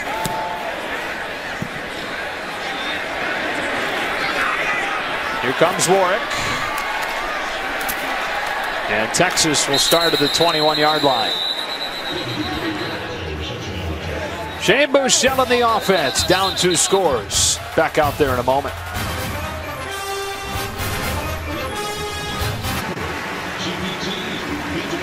Texas coming back out on offense is not just Shane Buechele when you look at the youth on this team. I'm not sure Texas gets enough credit for the year that it's having when you keep this in mind, how young they are. No, they're incredibly young, and Charlie Strong's had to deal with a lot of stuff, and you've got inexperienced players. It's tough. They're going to make mistakes sometimes. They'll eventually grow up. And look at Colorado.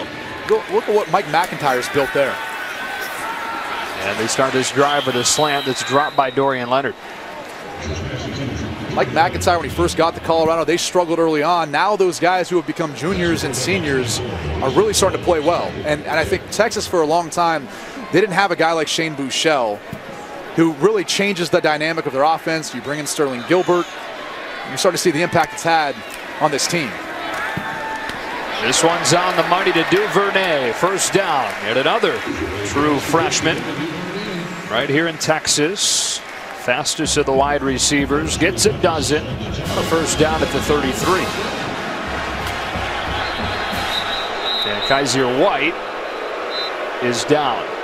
And the crowd thinks that, well, his shoe's off. Look at actually his heel. You can see it's kind of slipped out a little bit.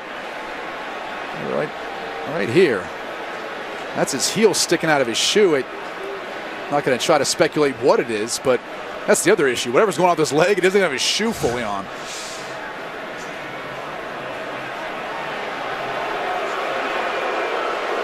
And this is the reaction you get anywhere now in college football when an opposing player is down, when the other offense wants to work quickly, whether or not there's an injury. That's the automatic reaction people give. Well, the thing I don't understand is, he's got to come out of the game.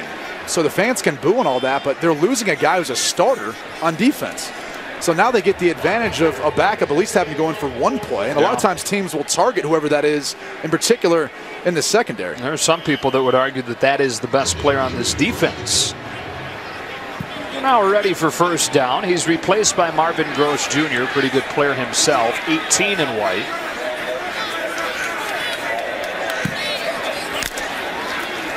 Fake to Foreman. Buechele looking wide side. John Burt. It's intercepted. Burt dropped it. Douglas caught it.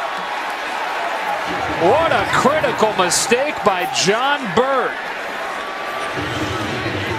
John Burt has tremendous speed. His hands at times can be suspect. And the reason why Rasul Douglas is able to come up with this interception, it's the fact that for as tall as he is, he actually has good recovery speed. Burt beat him out of the break. Rasul Douglas recovered, was able to get back to Burt to get the interception, his 6th of the year. Among the leaders in the country.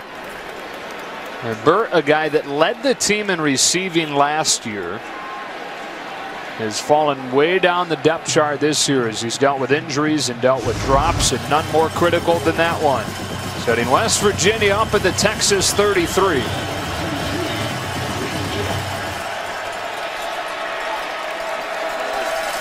Kennedy McCoy. Not much room in there. Tackled by Nashawn Hughes. At the time as a starter all 3 seasons he's been at Texas. And it's 2nd and 10.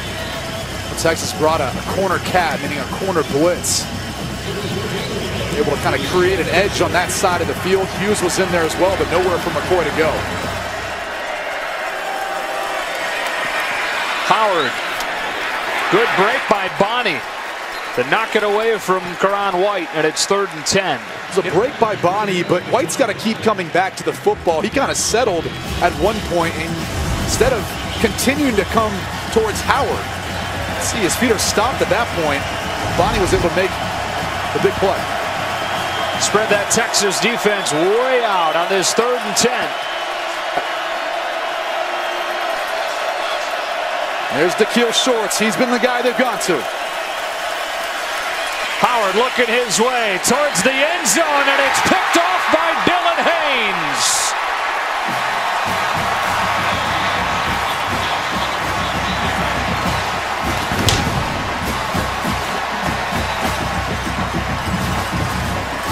That is the 12th career interception for the senior leader of this defense.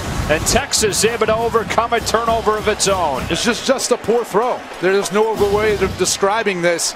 He had to kill shorts, matched up one-on-one, overthrows him, and Haynes gets his 3rd interception of the season. It doesn't get much easier than that, and that's a win for Charlie Strong and his defense.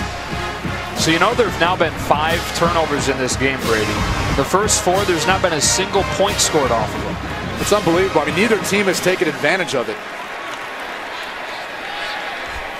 And that's kind of been the case for Texas this year. They've struggled to get points off turnovers, but not so much the case for West Virginia. Right. That's why they've been pretty solid in both offense and defense this year. Foreman begins his drive with a run that goes for nothing. Even with the lack of depth for the West Virginia defensive front, you know, Tony Gibson told us that they're going to slant and angle. They're going to try to clog up a lot of those lanes. And you've got a young center, Zach Shackelford. He's a true freshman. They're having a hard time dealing with some of that up front.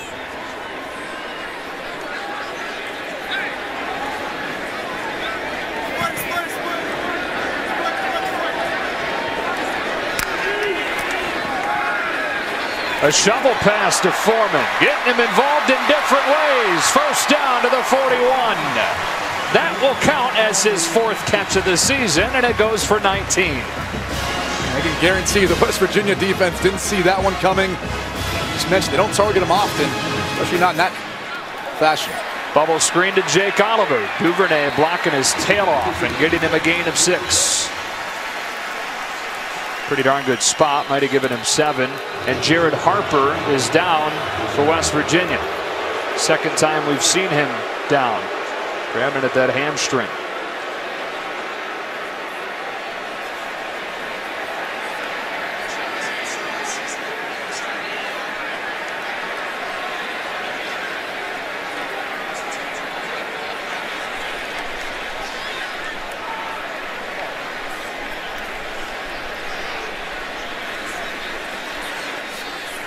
Well, they take a look at Harper. Time for a game break. We check in with Anthony Maskerson.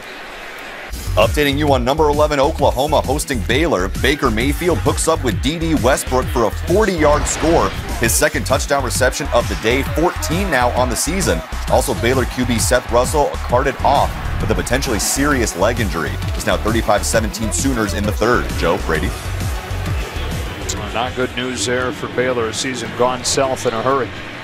Seth Russell, I believe he's got a bright future. You hope he's all right and hope he can come back from whatever the injury may be as he looks towards the NFL after the season. So Harper walks off. And David Long, one of their top defensive players, he's on the sideline as well. This defense is not particularly deep. No Wachuku. Harper's gone out a couple of times. Long is out right now too.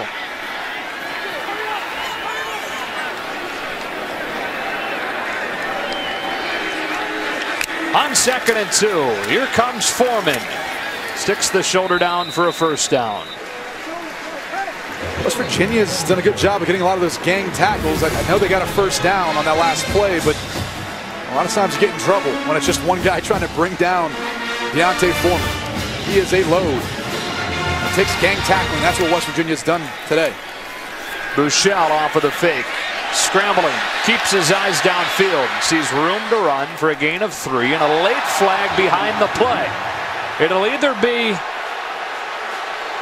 on Christian Brown or on Zach Shackelford.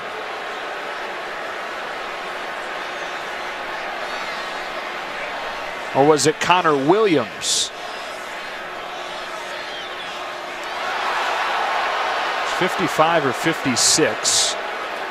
Those big bellies when they get the jersey rolled up. It all looks the same, right? Personal foul. Defense, number 95. 15-yard penalty. 1st down. And it's caught on Christian Brown, the 5th-year senior.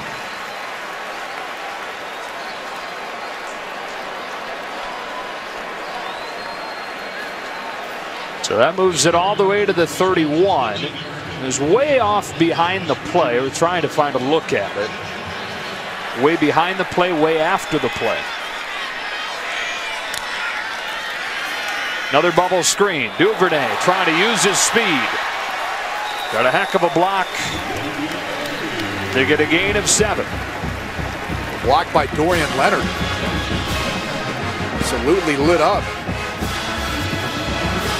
I believe it was Toyus Avery. On 2nd and 3, Buechele in the zone read keeps it. And Shane Buechele has a first down. That has been effective and has kept West Virginia somewhat honest. This is that part of the field where I don't care what team you're talking about. The quarterbacks become more of part of the run game, that zone read scheme. Once they see the end zone, smell the end zone, they're greedy. They want a little piece of it too. Timeout, West Virginia. And Dana Holgerson's team had 12 men out there, so to avoid the penalty, they called a timeout, and they have just one left. Dana, an offensive guy, usually likes saving those towards the end of the game in case you need them on a 2-minute drive. A bit surprising they've decided to burn 2 early. Got an 11-point lead, so everything looks good. This is obviously a big part of the field that they need to execute at a high level on defense. Part of a 3-horse race really right now at the top of the Big 12, and these standings are sponsored by Sonic, an official sponsor of the Big 12 Conference. Come on, Sonic. We'll get to it in a second. There it is. Oklahoma and Oklahoma State both controlling their own destiny. Could very well come down to the Bedlam game, final weekend of the regular season. But if West Virginia can beat Oklahoma next week, can beat Iowa State, can beat Baylor, all they need would be one more Oklahoma State loss to win the Big 12. Because Oklahoma State owns that tiebreaker over West Virginia, given that they beat them a couple weeks ago. Those tie-breaking strategies put in after the first year of the college football playoff, where they had co-Big 12 champions and the Big 12 got left out of the first college football playoff. What about next year too? Big 12 championship game, I can't wait. It'll be fun. On first down, Buechele catch and throw and incomplete. Continue to fire that thing short. 2nd down, 10. I don't know if that was the Colin Johnson or not. It was in the vicinity, really, of all 3 wide receivers. He was the closest. But at 6'6", that low of a throw, it's tough for him to be able to bend and get down that far. West Virginia showing pressure on 2nd down. Shane Buechele today is averaging less than 10 yards per completion. Play clock winding down. Throwing again. This time it's caught. Making a move is Johnson. He'll score. Touchdown, Texas.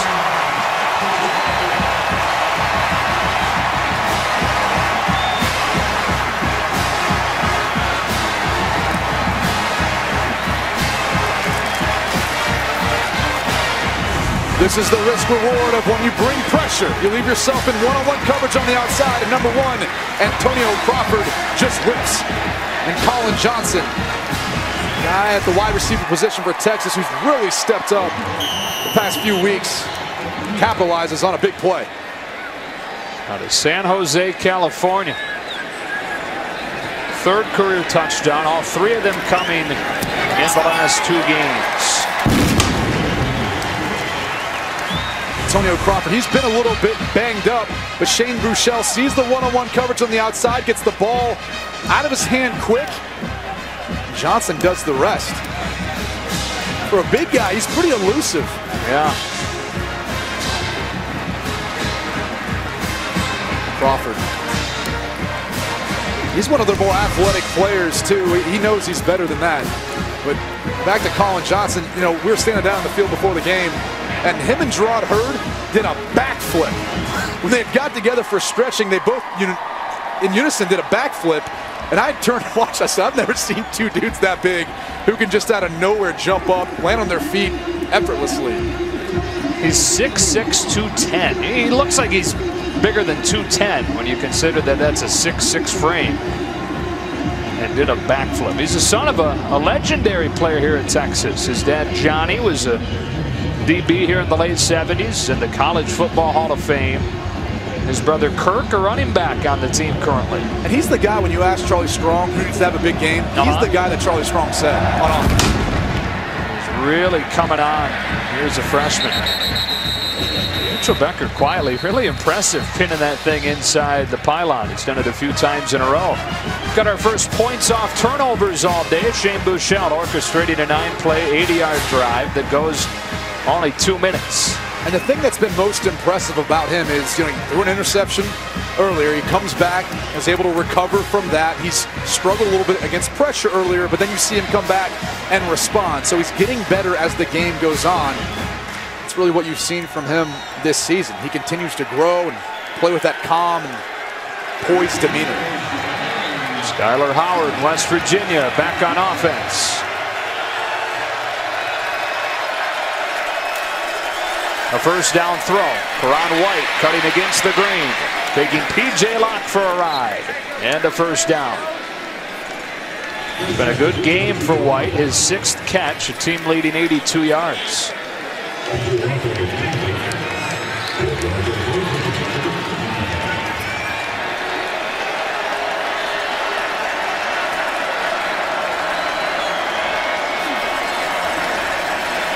Howard throwing one into double coverage and incomplete.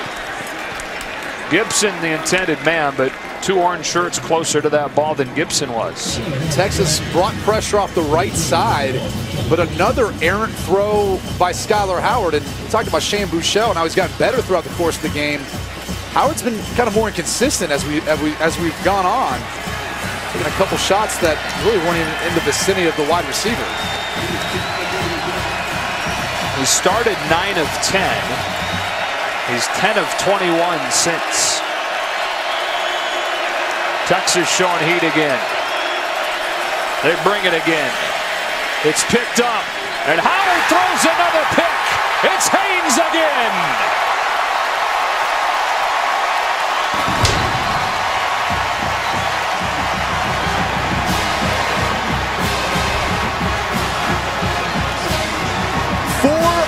Now 5 of Skylar Howard's interceptions have come over the middle of the field. He's shorter in stature. Sometimes you can't see guys, but watch the middle. There's going to be a zone dropper that works to Da'Keil Shorts. It made the window a little bit tighter. He tried to anticipate it, but Dylan Haynes had eyes on Howard the entire time. I mean, there's just not much of a window to miss. Such tight coverage by Edwin Freeman and Dylan Haynes. And they whistled down. I wonder if the replay booth wants a little more time. No, the clock is off. We'll get the play clock reset. And here we go from the 46. So often you see teams after takeaways in this range of the field take shots on the next play. Well, we've not seen Buechele go downfield too many times. It's a draw. It's Foreman. A flag down. Got one, but multiple flags. Douglas and Long making the tackle on Foreman. And here's your call from Dan Romeo.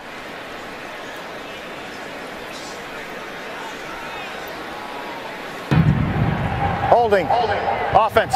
Number 55. 10-yard penalty. First down. It's the left tackle, Connor Williams. Connor Williams is one of the better offensive linemen on this Texas offensive line. You can see him working on Reese Donahue. Just kind of swings him down. Sophomore out of Coppell, Texas. He's tall, he's lean, long arms, good feet for a guy of his size. Actually, Michigan offered him as a tight end a few years back. Closing seconds of the third quarter. They try to get a chunk back for the toss to the short side for Foreman. David Long, the tackle. Russell Douglas there as well.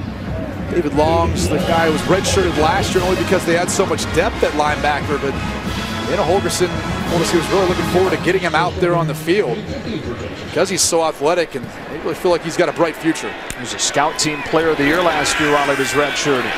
Buechele, second level throw, Dorian Leonard. That is next level stuff. 3rd and 1. That would have been completed in the NFL. I believe he got 2 feet in. Tight roping it, good concentration to complete the catch. And we'll have this 3rd and short play to begin the 4th quarter. Don't go anywhere. We got a great finish coming for you. West Virginia by 4 and Texas with a 3rd and short on the move when you come back.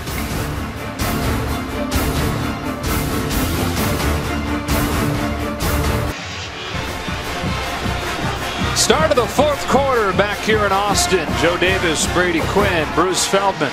West Virginia ranked 16th in the country ahead of Texas 24-20. Well, this 4th quarter will begin with a 3rd down and 2 for Buechele and the Longhorns. Coming into this game, Texas is about 80% running the football on 3rd and 1 to 3.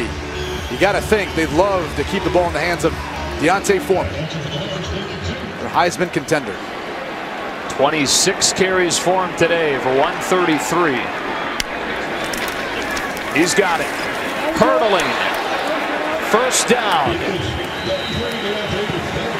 Didn't look like there was enough room there, but he went high into the air and got over the mess to keep the drive rolling.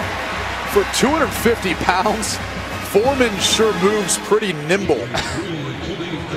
Just take a break. I think for a lot of men out there, we've all been there before. If you've played any sort of physical sport in your life. So they bring Kyle Porter in for 1st down from the 43. Buechele keeps it and has room to run. Shane Buechele, 1st down to the 20. 23-yard run.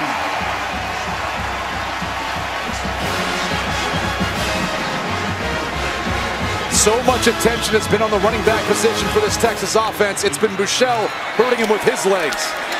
Porter stacked up at the line of scrimmage. Long was there first and then Arndt.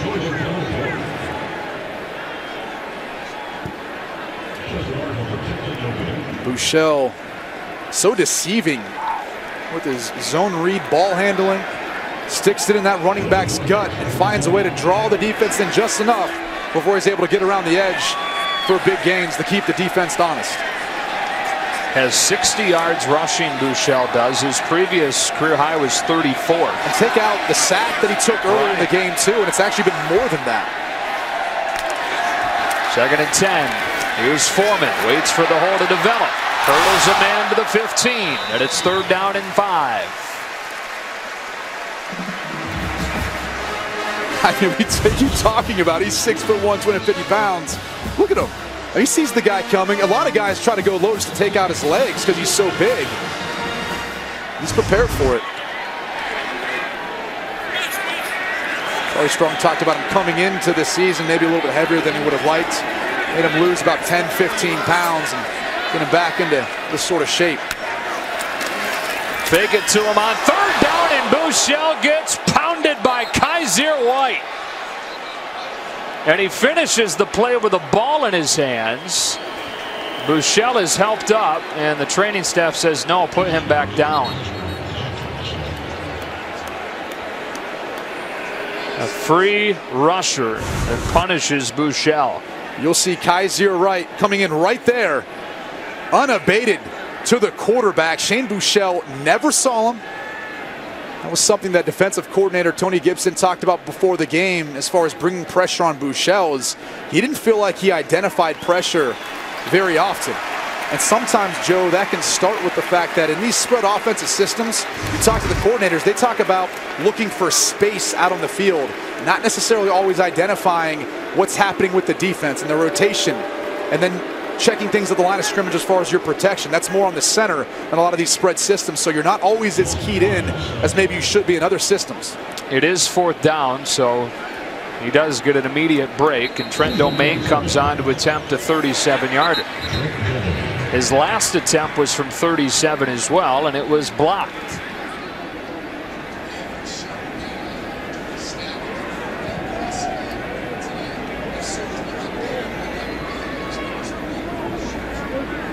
And a whistle here. Not sure exactly what the officials are getting together for.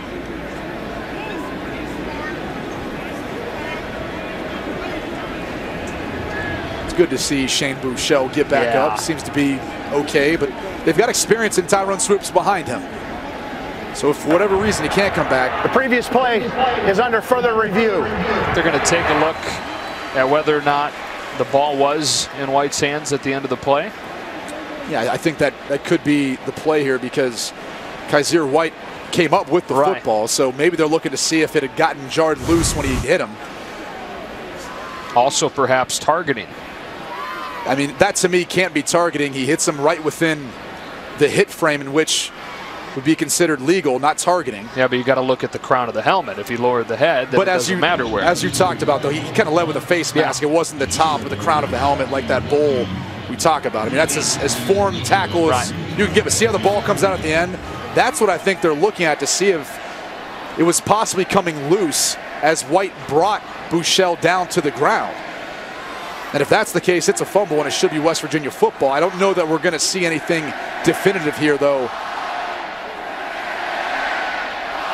I mean, right, and it looks out.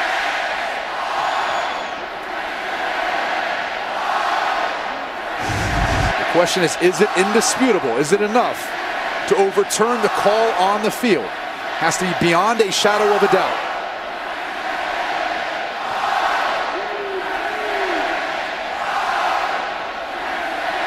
Bob Wusic is our replay official today, on the phone with Dan Romeo.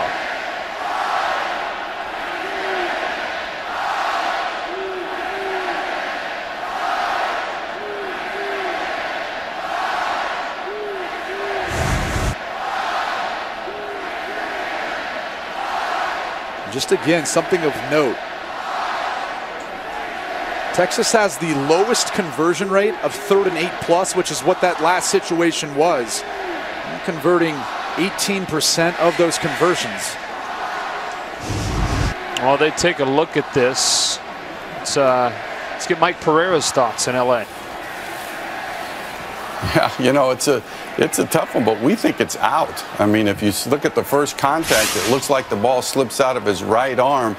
It's kind of one of those that, yes, were they looking at targeting at first? It's not targeting. The head is clearly up, but watch as the ball begins to look like it slips out of his hand and his arm now is off the ball. As we look at it here, all of us, we think it's really a fumble, and that it could be, obviously, it could be overturned into West Virginia's ball. Mike, is it enough in your mind? If you're down there in the field, are you overturning this?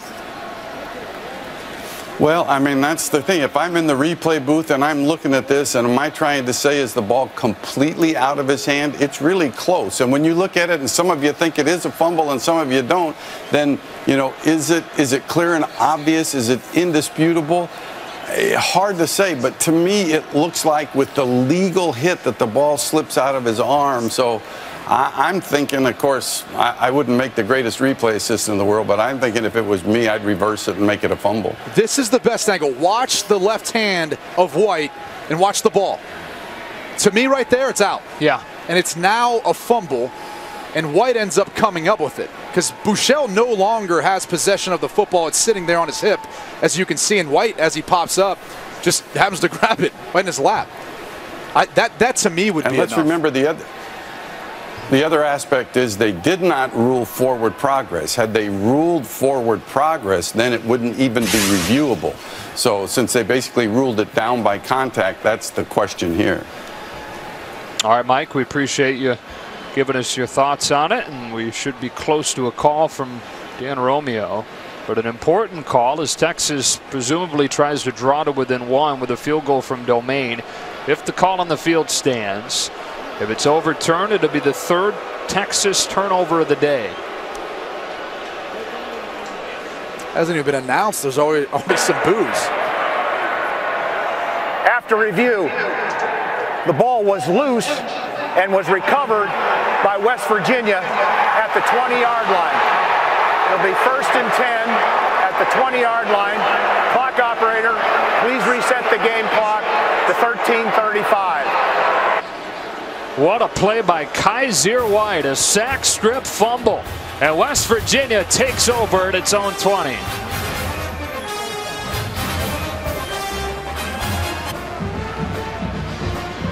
So Texas was on the move, but on 3rd down, Buechele is hit by Kaiser White. The ball comes out, and West Virginia takes it.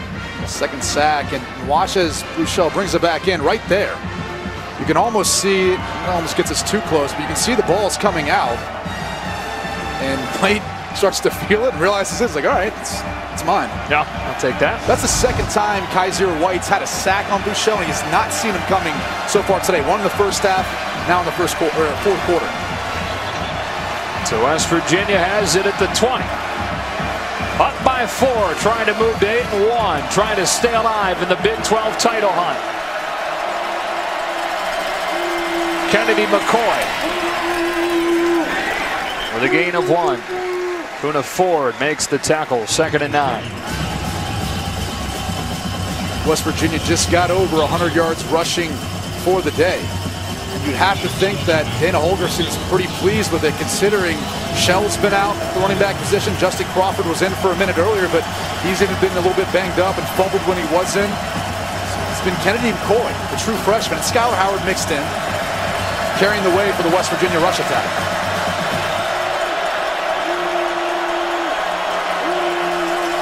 Play action. Howard lets it go on the corner out, and he had Shorts open but missed him. 3rd down. These are the sorts of passes you have to be able to convert and hit. He had him wide open. It's on the other side of the field, but had Da'Keil Shorts wide open on the bottom side and just missed it. Howard over the middle has a 1st down. This one he spotted well to Shorts. And on 3rd and 10, they get 15. I believe that's been his 3rd reception on 3rd down of the day to continue to move the sticks. That's the guy they look to. That's the guy they trust.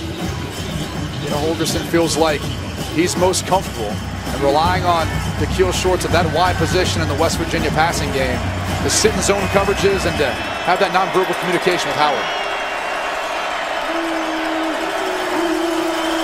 Howard keeps. Read well. Angled out of bounds by Malcolm Roach.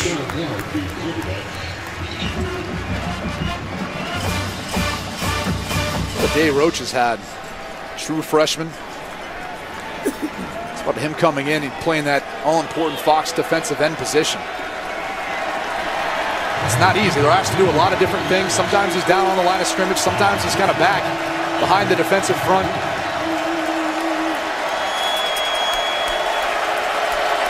It's a loss of 4, so it's 2nd and 14.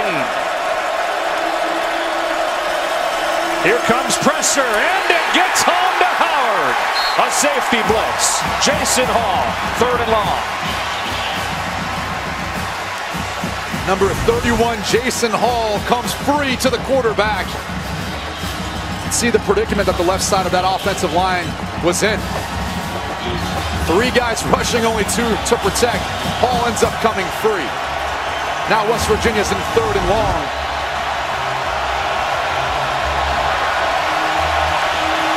I wouldn't be surprised if you end up seeing a quarterback draw.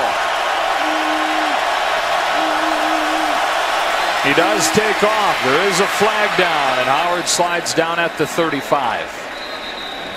Well, they had 4 wide receivers to the top of the field, but they were all a little bit confused with their formation and what they were supposed to do.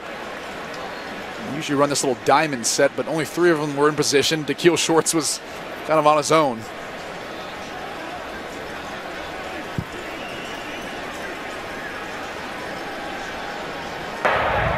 Illegal formation. Offense. Run the 4 men in the backfield. That penalty is declined. 4th down. So 7 turnovers total in this game, and only 1 touchdown scored off of them, as West Virginia will have to send the punt team out.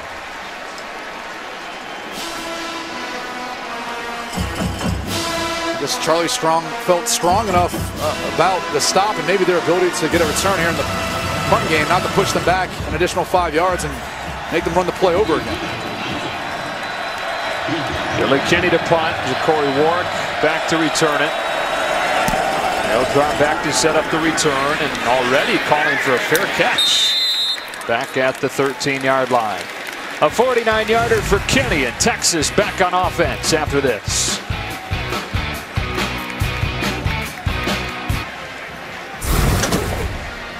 $33,345.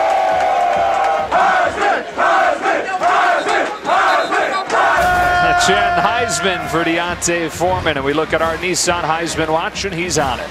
He should be. I mean, per game average, he came into it averaging 180 yards per game. That leads the country, and today he's already got 141 yards. Hasn't been in the end zone, but I don't know. I think he might find his way in there. And Jake Browning of Washington, talked about that matchup coming up later today on Fox. 34 touchdown passes, only 3 interceptions. He's another one to keep your eye on, but look at the comparison. And Foreman's done that the past 2 games that you see right here. He's done that against Big 12 opponents. I believe Ricky Williams did against like Rice and maybe UTEP. Yeah. So he's got it to start this drive. Darian Howard shuts him down in a gain of 2. He's not done a ton here in the second half. He had 115 in the first half. His total's at 143 now. But that's the thing, is it only takes 1 run, and he's got the top end speed to be able to hit that home run.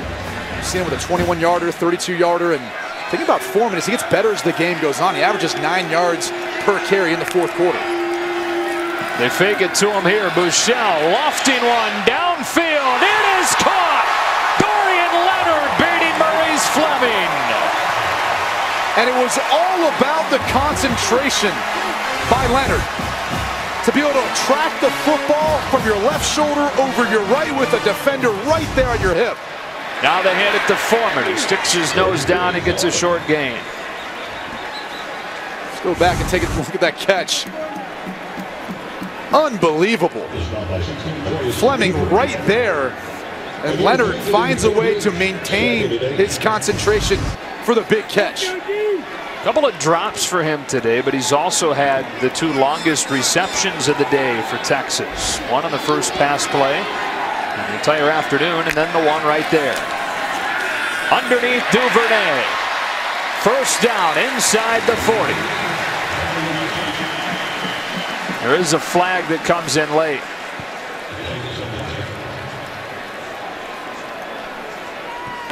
Ineligible receiver downfield. Offense, number 77. 5-yard penalty. 2nd down. It's Patrick Vahe at left guard.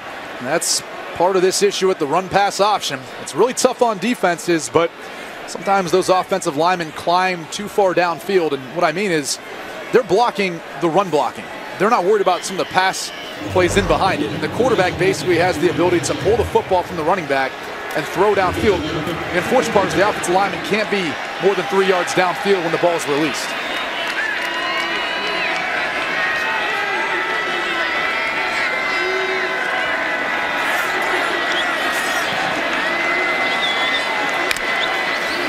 Try to get some back with Foreman, and Howard's there to greet him. No gain. Darian Howard, the senior nose, having a nice 4th quarter. 3rd and 13. Howard, who was a former middle linebacker in high school, they've molded him into now basically a 0 nose. He does such a good job at the point of attack, holding offensive linemen up. The linebacker group can really run free. Here comes pressure. Buechele gets drilled. Back at the 40 by Justin Arndt. 2nd drive in a row. They've ended by bringing pressure and getting a sack. True freshman quarterback, true freshman center. Just a bad combination when you bring some of these different blitz schemes with linebackers crisscrossing. It's tough to be able to pass off and get accustomed to. And these struggles on 3rd and long, and particularly 3rd and 8+, continue for this Texas offense, in particular the passing game. They're now 4 of 14 on 3rd down today. And the line drive punt, taken to the 20, and a flag comes in.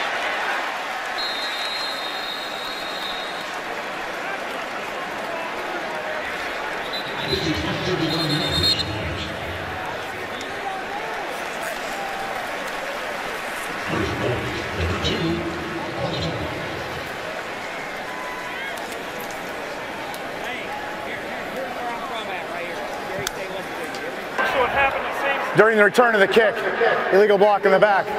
Receiving team, number 19. After this is the goal, first down.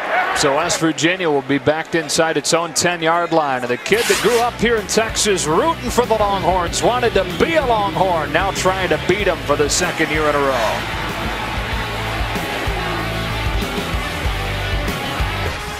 There's Bevo, the 100th year of Bevo here in Austin, midway through the fourth quarter. Longhorns trying to get a come from behind win, but West Virginia trying to hold them off, and with the ball at its own 9 to start this drive. Howard swings it out. McCoy has it. Kennedy McCoy crashes forward for 6, 2nd and 4. McCoy got to the outside because, once again, the West Virginia offensive line chopped down the defensive line for Texas with those cut blocks. Now McCoy hit by Hager.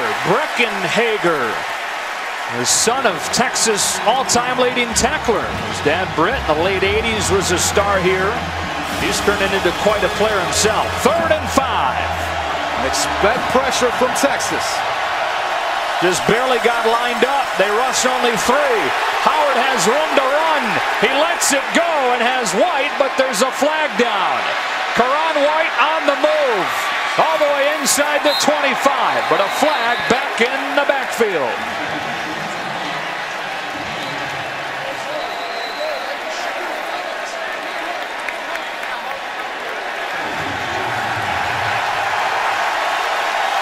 And it might have been Hager that they had to hold on to keep from getting home. And if you're Dana Holgorsen, you've got to be beside yourself because they only brought a 3-man rush. As you noted, Joe, they barely got lined up.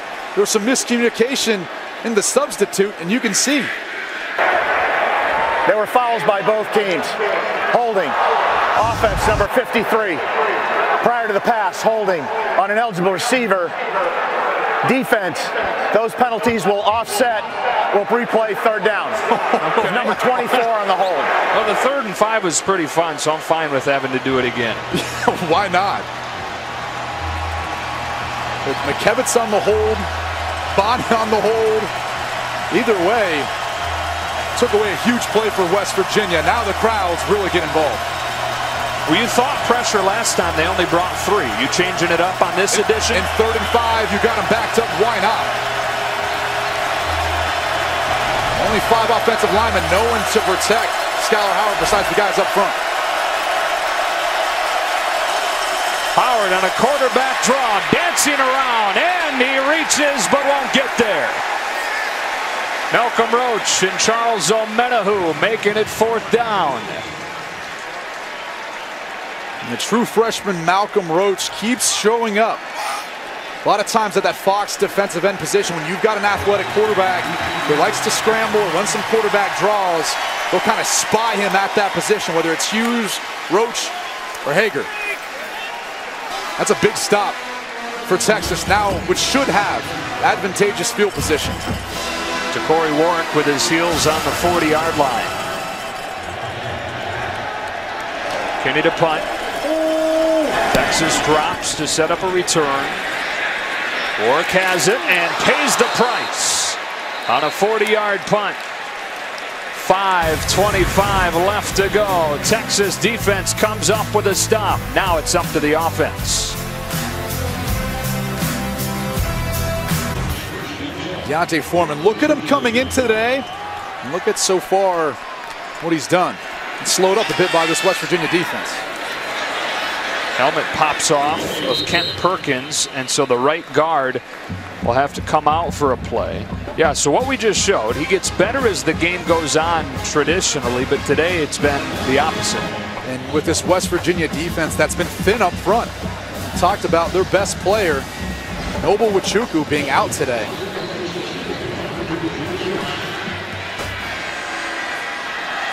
Got 4 on first down, 2nd and 6. 5 minutes left to play. Foreman again.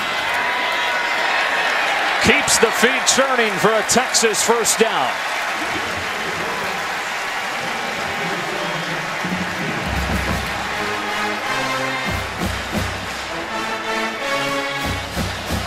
You just get the feeling that at some point D'Onta Foreman might bust a big one.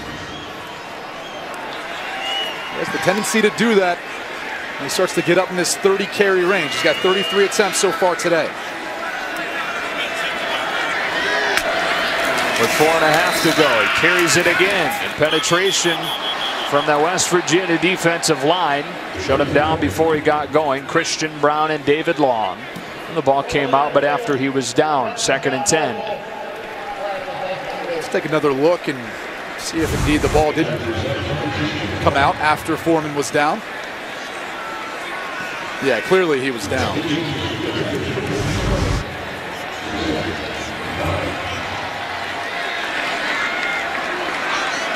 Remember, when we finish, this Big 12 doubleheader on FS1 continues. Texas Tech and Oklahoma State. 2nd and 10. Buechele back to throw. Eludes the one rusher, but can't get away from Long. He's sacked for the 3rd time in this second half, and it's 3rd and long. The center, Zach Shackelford, has been a little bit banged up. Keep an eye on the center. I don't feel like he's moving quite as well as he normally does. Justin Arndt initially gets Buechele to move off his spot, and David Long cleans him up. This pressure that Tony Gibson has brought from West Virginia has wreaked havoc on Buechele all day. 3rd down, 13. Think this is 4-down territory at this point? Still got a couple timeouts. The way your defense has been able to stop Skylar Howard, I don't know. It may be. It's Foreman. Tripped up by Justin Arndt. And it's 4th down and 5. You wish you're in that 4 and 3-2 range. Then you can give it to your Heisman candidate and Foreman. At this length, that's too far. You're putting it on the shoulders of a true freshman in Shane Buechele, most likely in the passing game. Keep an eye on Colin Johnson, number 9. That's the 6'6" wide receiver down here at the bottom of the screen. They've been double covering the majority of the day. Here comes pressure. They get rid of it. I don't know that he got there. He's stopped short by Rasul Douglas. On 4th and 6, Johnson runs a 5-yard out. So they bring an all-out pressure. Look at all the guys coming after Buechele that force him to get the ball out quick. And Colin Johnson does not run deep enough to be able to get the first down on 4th down. As a wide receiver, you're always taught. The offense did not make the line to gain.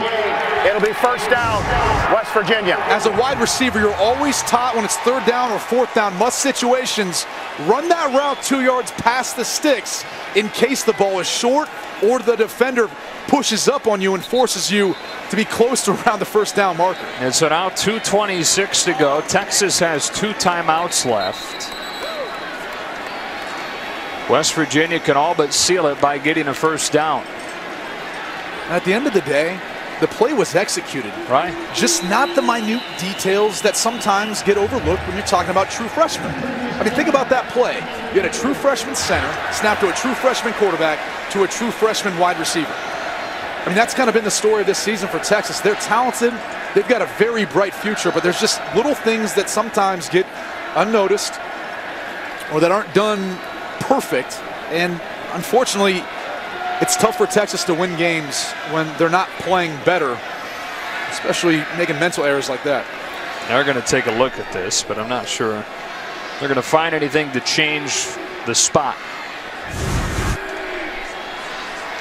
See that red line? It's not official, but it's close, and clearly the ball, I don't know if it got within a couple feet of the marker. It shouldn't take long to confirm this. What about the day Rasul Douglas has had? Coming up, making tackles, kind of shutting down a little bit Colin Johnson.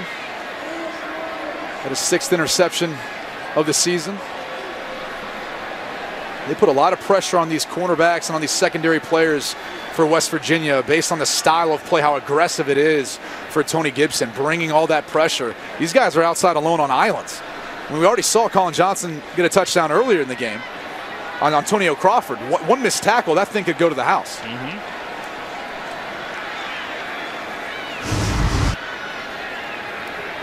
Not sure why this is taking so long.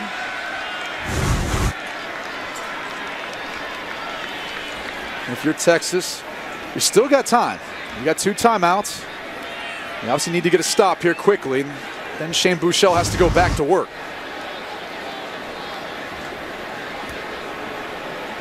And again, it's not where he goes out of bounds. It is where he catches the ball, and therefore where his forward momentum is. But it seemed to be that that was pretty clearly well short.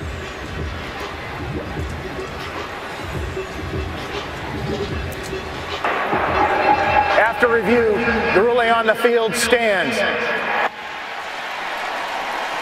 So with 2:26 to go, West Virginia has a chance to overcome a 4-turnover day to beat Texas and move to 8-1, 5-1 in the conference. Still part of the Big 12 title picture, but Charlie Strong's young defense, if they can get one more stop, would give Shane Buechele and the offense a last-ditch effort.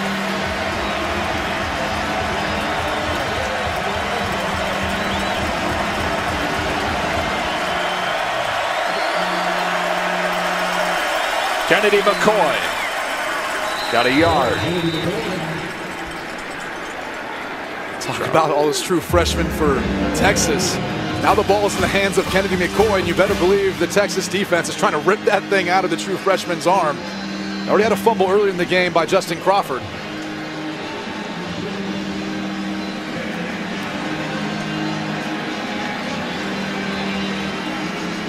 Can run it down for about 1:43 before snapping. And then Texas will start to use its timeouts.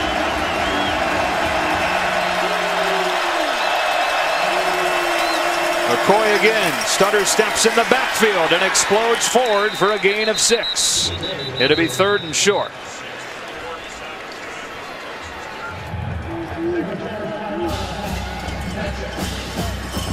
So West Virginia, the 3rd down conversion away from keeping pace with these teams. Oklahoma rolling Baylor today to move to 7-0.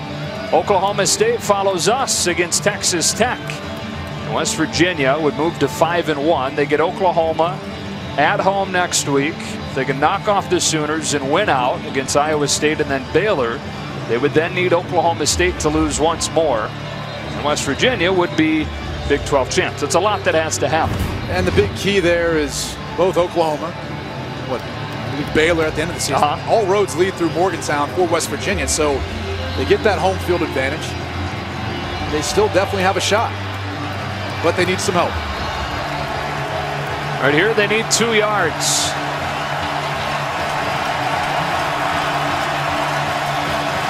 Let's not forget, too, Skylar Howard is a very capable runner. We've already seen him break off a 13-yard run earlier in this game.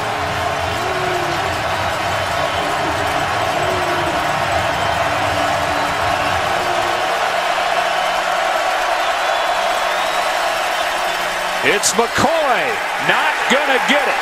Dylan Haynes, they'll use their final timeout, and they'll get it back with 1.5 minutes. Malcolm Roach there as well.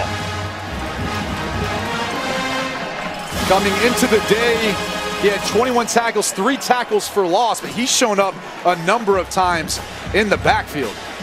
Again, one of those true freshmen. He's got such a bright future here. You gotta love the fact that Charlie Strong's defense and his team stepping up. They needed a stop, they go get it done. Now they put it in the offense's hands with a chance to win the football game. If you're tuning in for Texas Tech, Oklahoma State, we'll get you there as soon as this game finishes. In the meantime, if you're trying to find kickoff, go to FS2. It will also stream live on Fox Sports Go.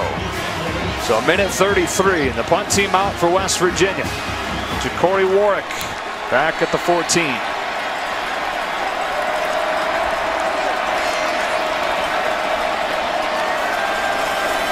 Set up the return.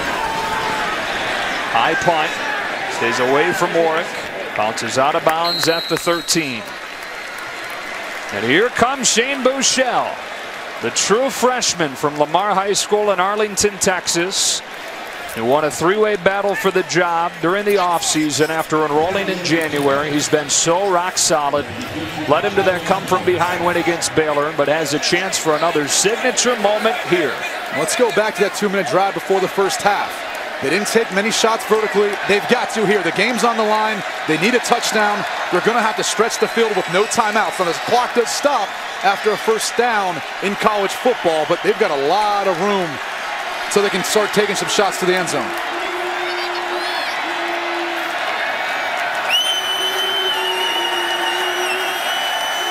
27 of 39 today for 257. 1 touchdown, 1 pick. They need to go 88 yards, and they begin the drive. In trouble. Buechele will throw it away. Pressure coming from Darian Howard. 2nd and 10. Dana Holgorsen arguing for intentional grounding, saying that he wasn't out of the pocket. Yeah, and it looked like he might have broke it when he first scrambled to the left and he came back into it. But either way, the West Virginia secondary has done a tremendous job covering downfield. But at some point, too, you got to wonder, will Tony Gibson dial up pressure? It's given Shane Buechele some fits. It's been mostly on 3rd down. That's where they really like to bring it. They just now threw the flag.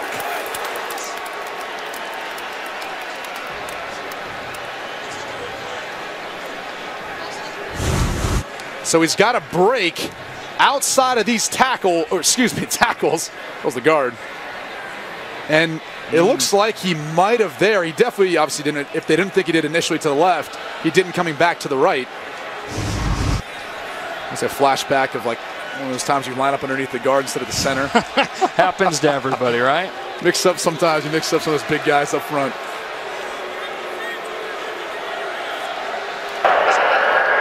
Correction. There is no foul. Wow. It's been determined that number 8 was in the vicinity of the pass. The quarterback was in the pocket. The pass did cross the line of scrimmage, and there was a receiver in the area. All right, so Dorian Leonard was running the crossing route, and they deem him close enough to wipe off the penalty. So 2nd and 10. And Dana was right. He never broke the pocket. That's the other key element to that. 8 men dropping into coverage as Buechele steps up, lets it go into traffic, and it is caught by Leonard between 2 white shirts for 28 yards. How clutch has he been today for this Texas offense? Buechele well protected, lets it go. Foreman is out there, and it's incomplete. Coverage from Douglas. 2nd down with 1:01. First time they've targeted their leading receiver, Amani Foreman. Doesn't even have a catch today. And you mentioned it. He's a guy who can really take the top off of a defense with his speed. Again, credit the defense of West Virginia, the job they've done. No timeouts left for the Longhorns with 1:01 to play. Again, 8 in coverage for the Mountaineers. Buechele goes underneath. Here's Foreman sticking the shoulder down. He's short of the 1st down marker, and that clock will run.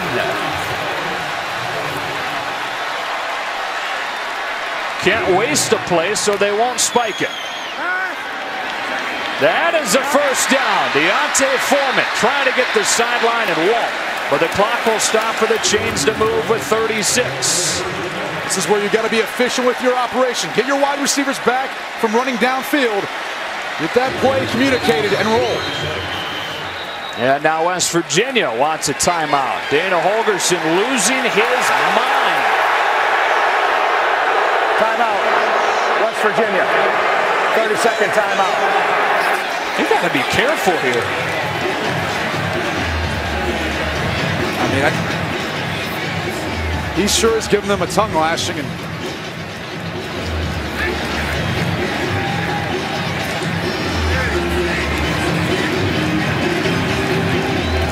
I'm not exactly sure what he's so fired up or upset about. Seems to be that he's mad that he didn't get the timeout sooner. Or he didn't want the timeout. I don't know. As it stands, no timeouts left for either side with 32 seconds.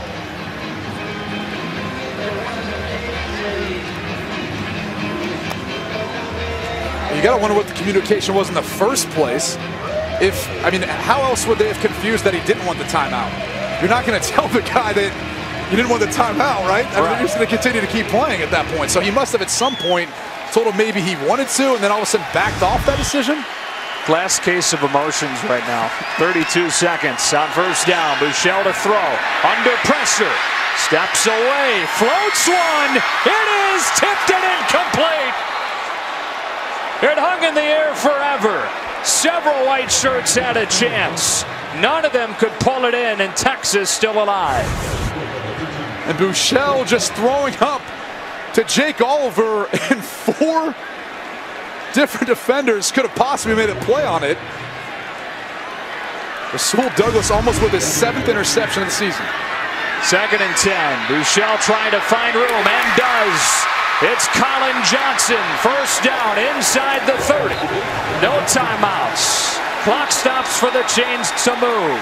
They've got to spike the football and then start taking shots to the end zone. They might only have one chance. So 11 seconds.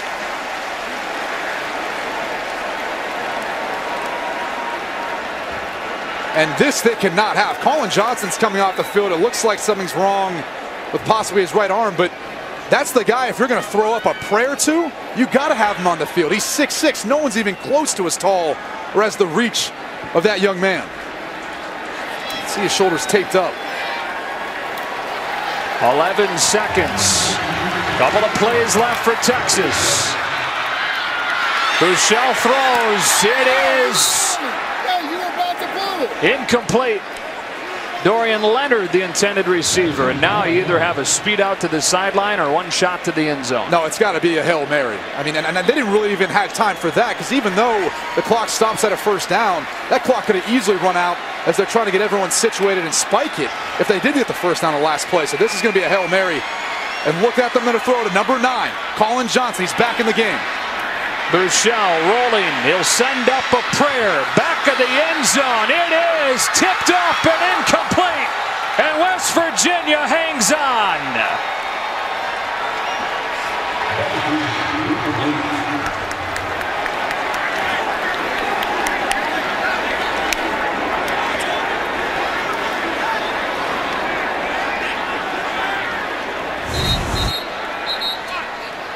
And Buechele did all he could to roll away from the pressure that West Virginia brought. They were playing man coverage on the back end, a bit of a risk. But that's the style that West Virginia plays. And previous play is under further review. And guess who? Rasul Douglas. What a game that young man has had. He's the guy to come in there really to tip the football out of bounds. And you can see clearly they're trying to get it to Colin Johnson, the tallest player, their jump man, in the Hail Mary situation. With Hurd trailing there on a potential tip, and it wasn't far off from being tipped to a spot where Hurd could have had a chance. You'd like that football to be more in the middle of the end zone, so you've got the opportunity for Johnson to tip it forward or back.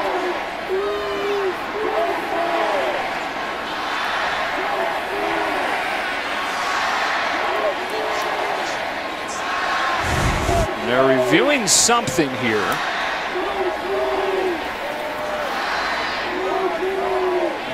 Let's look at how many people are on the field. There's 11 for West Virginia. 6, 7, 8, 9, 10, 11. Excuse me, that's 12. I hit it twice with my finger. There's a roar from the stadium. Am I missing something? Right here. Right here. It's Jared Harper. He runs off the field at the end.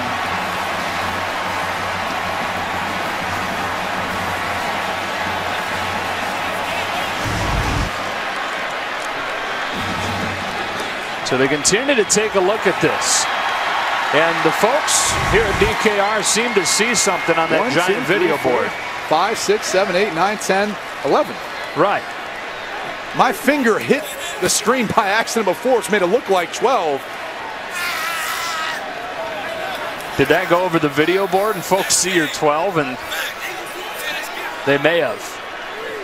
I think they got excited because you just gave false hope to 100,000 at DKR. Oh no! Oh no!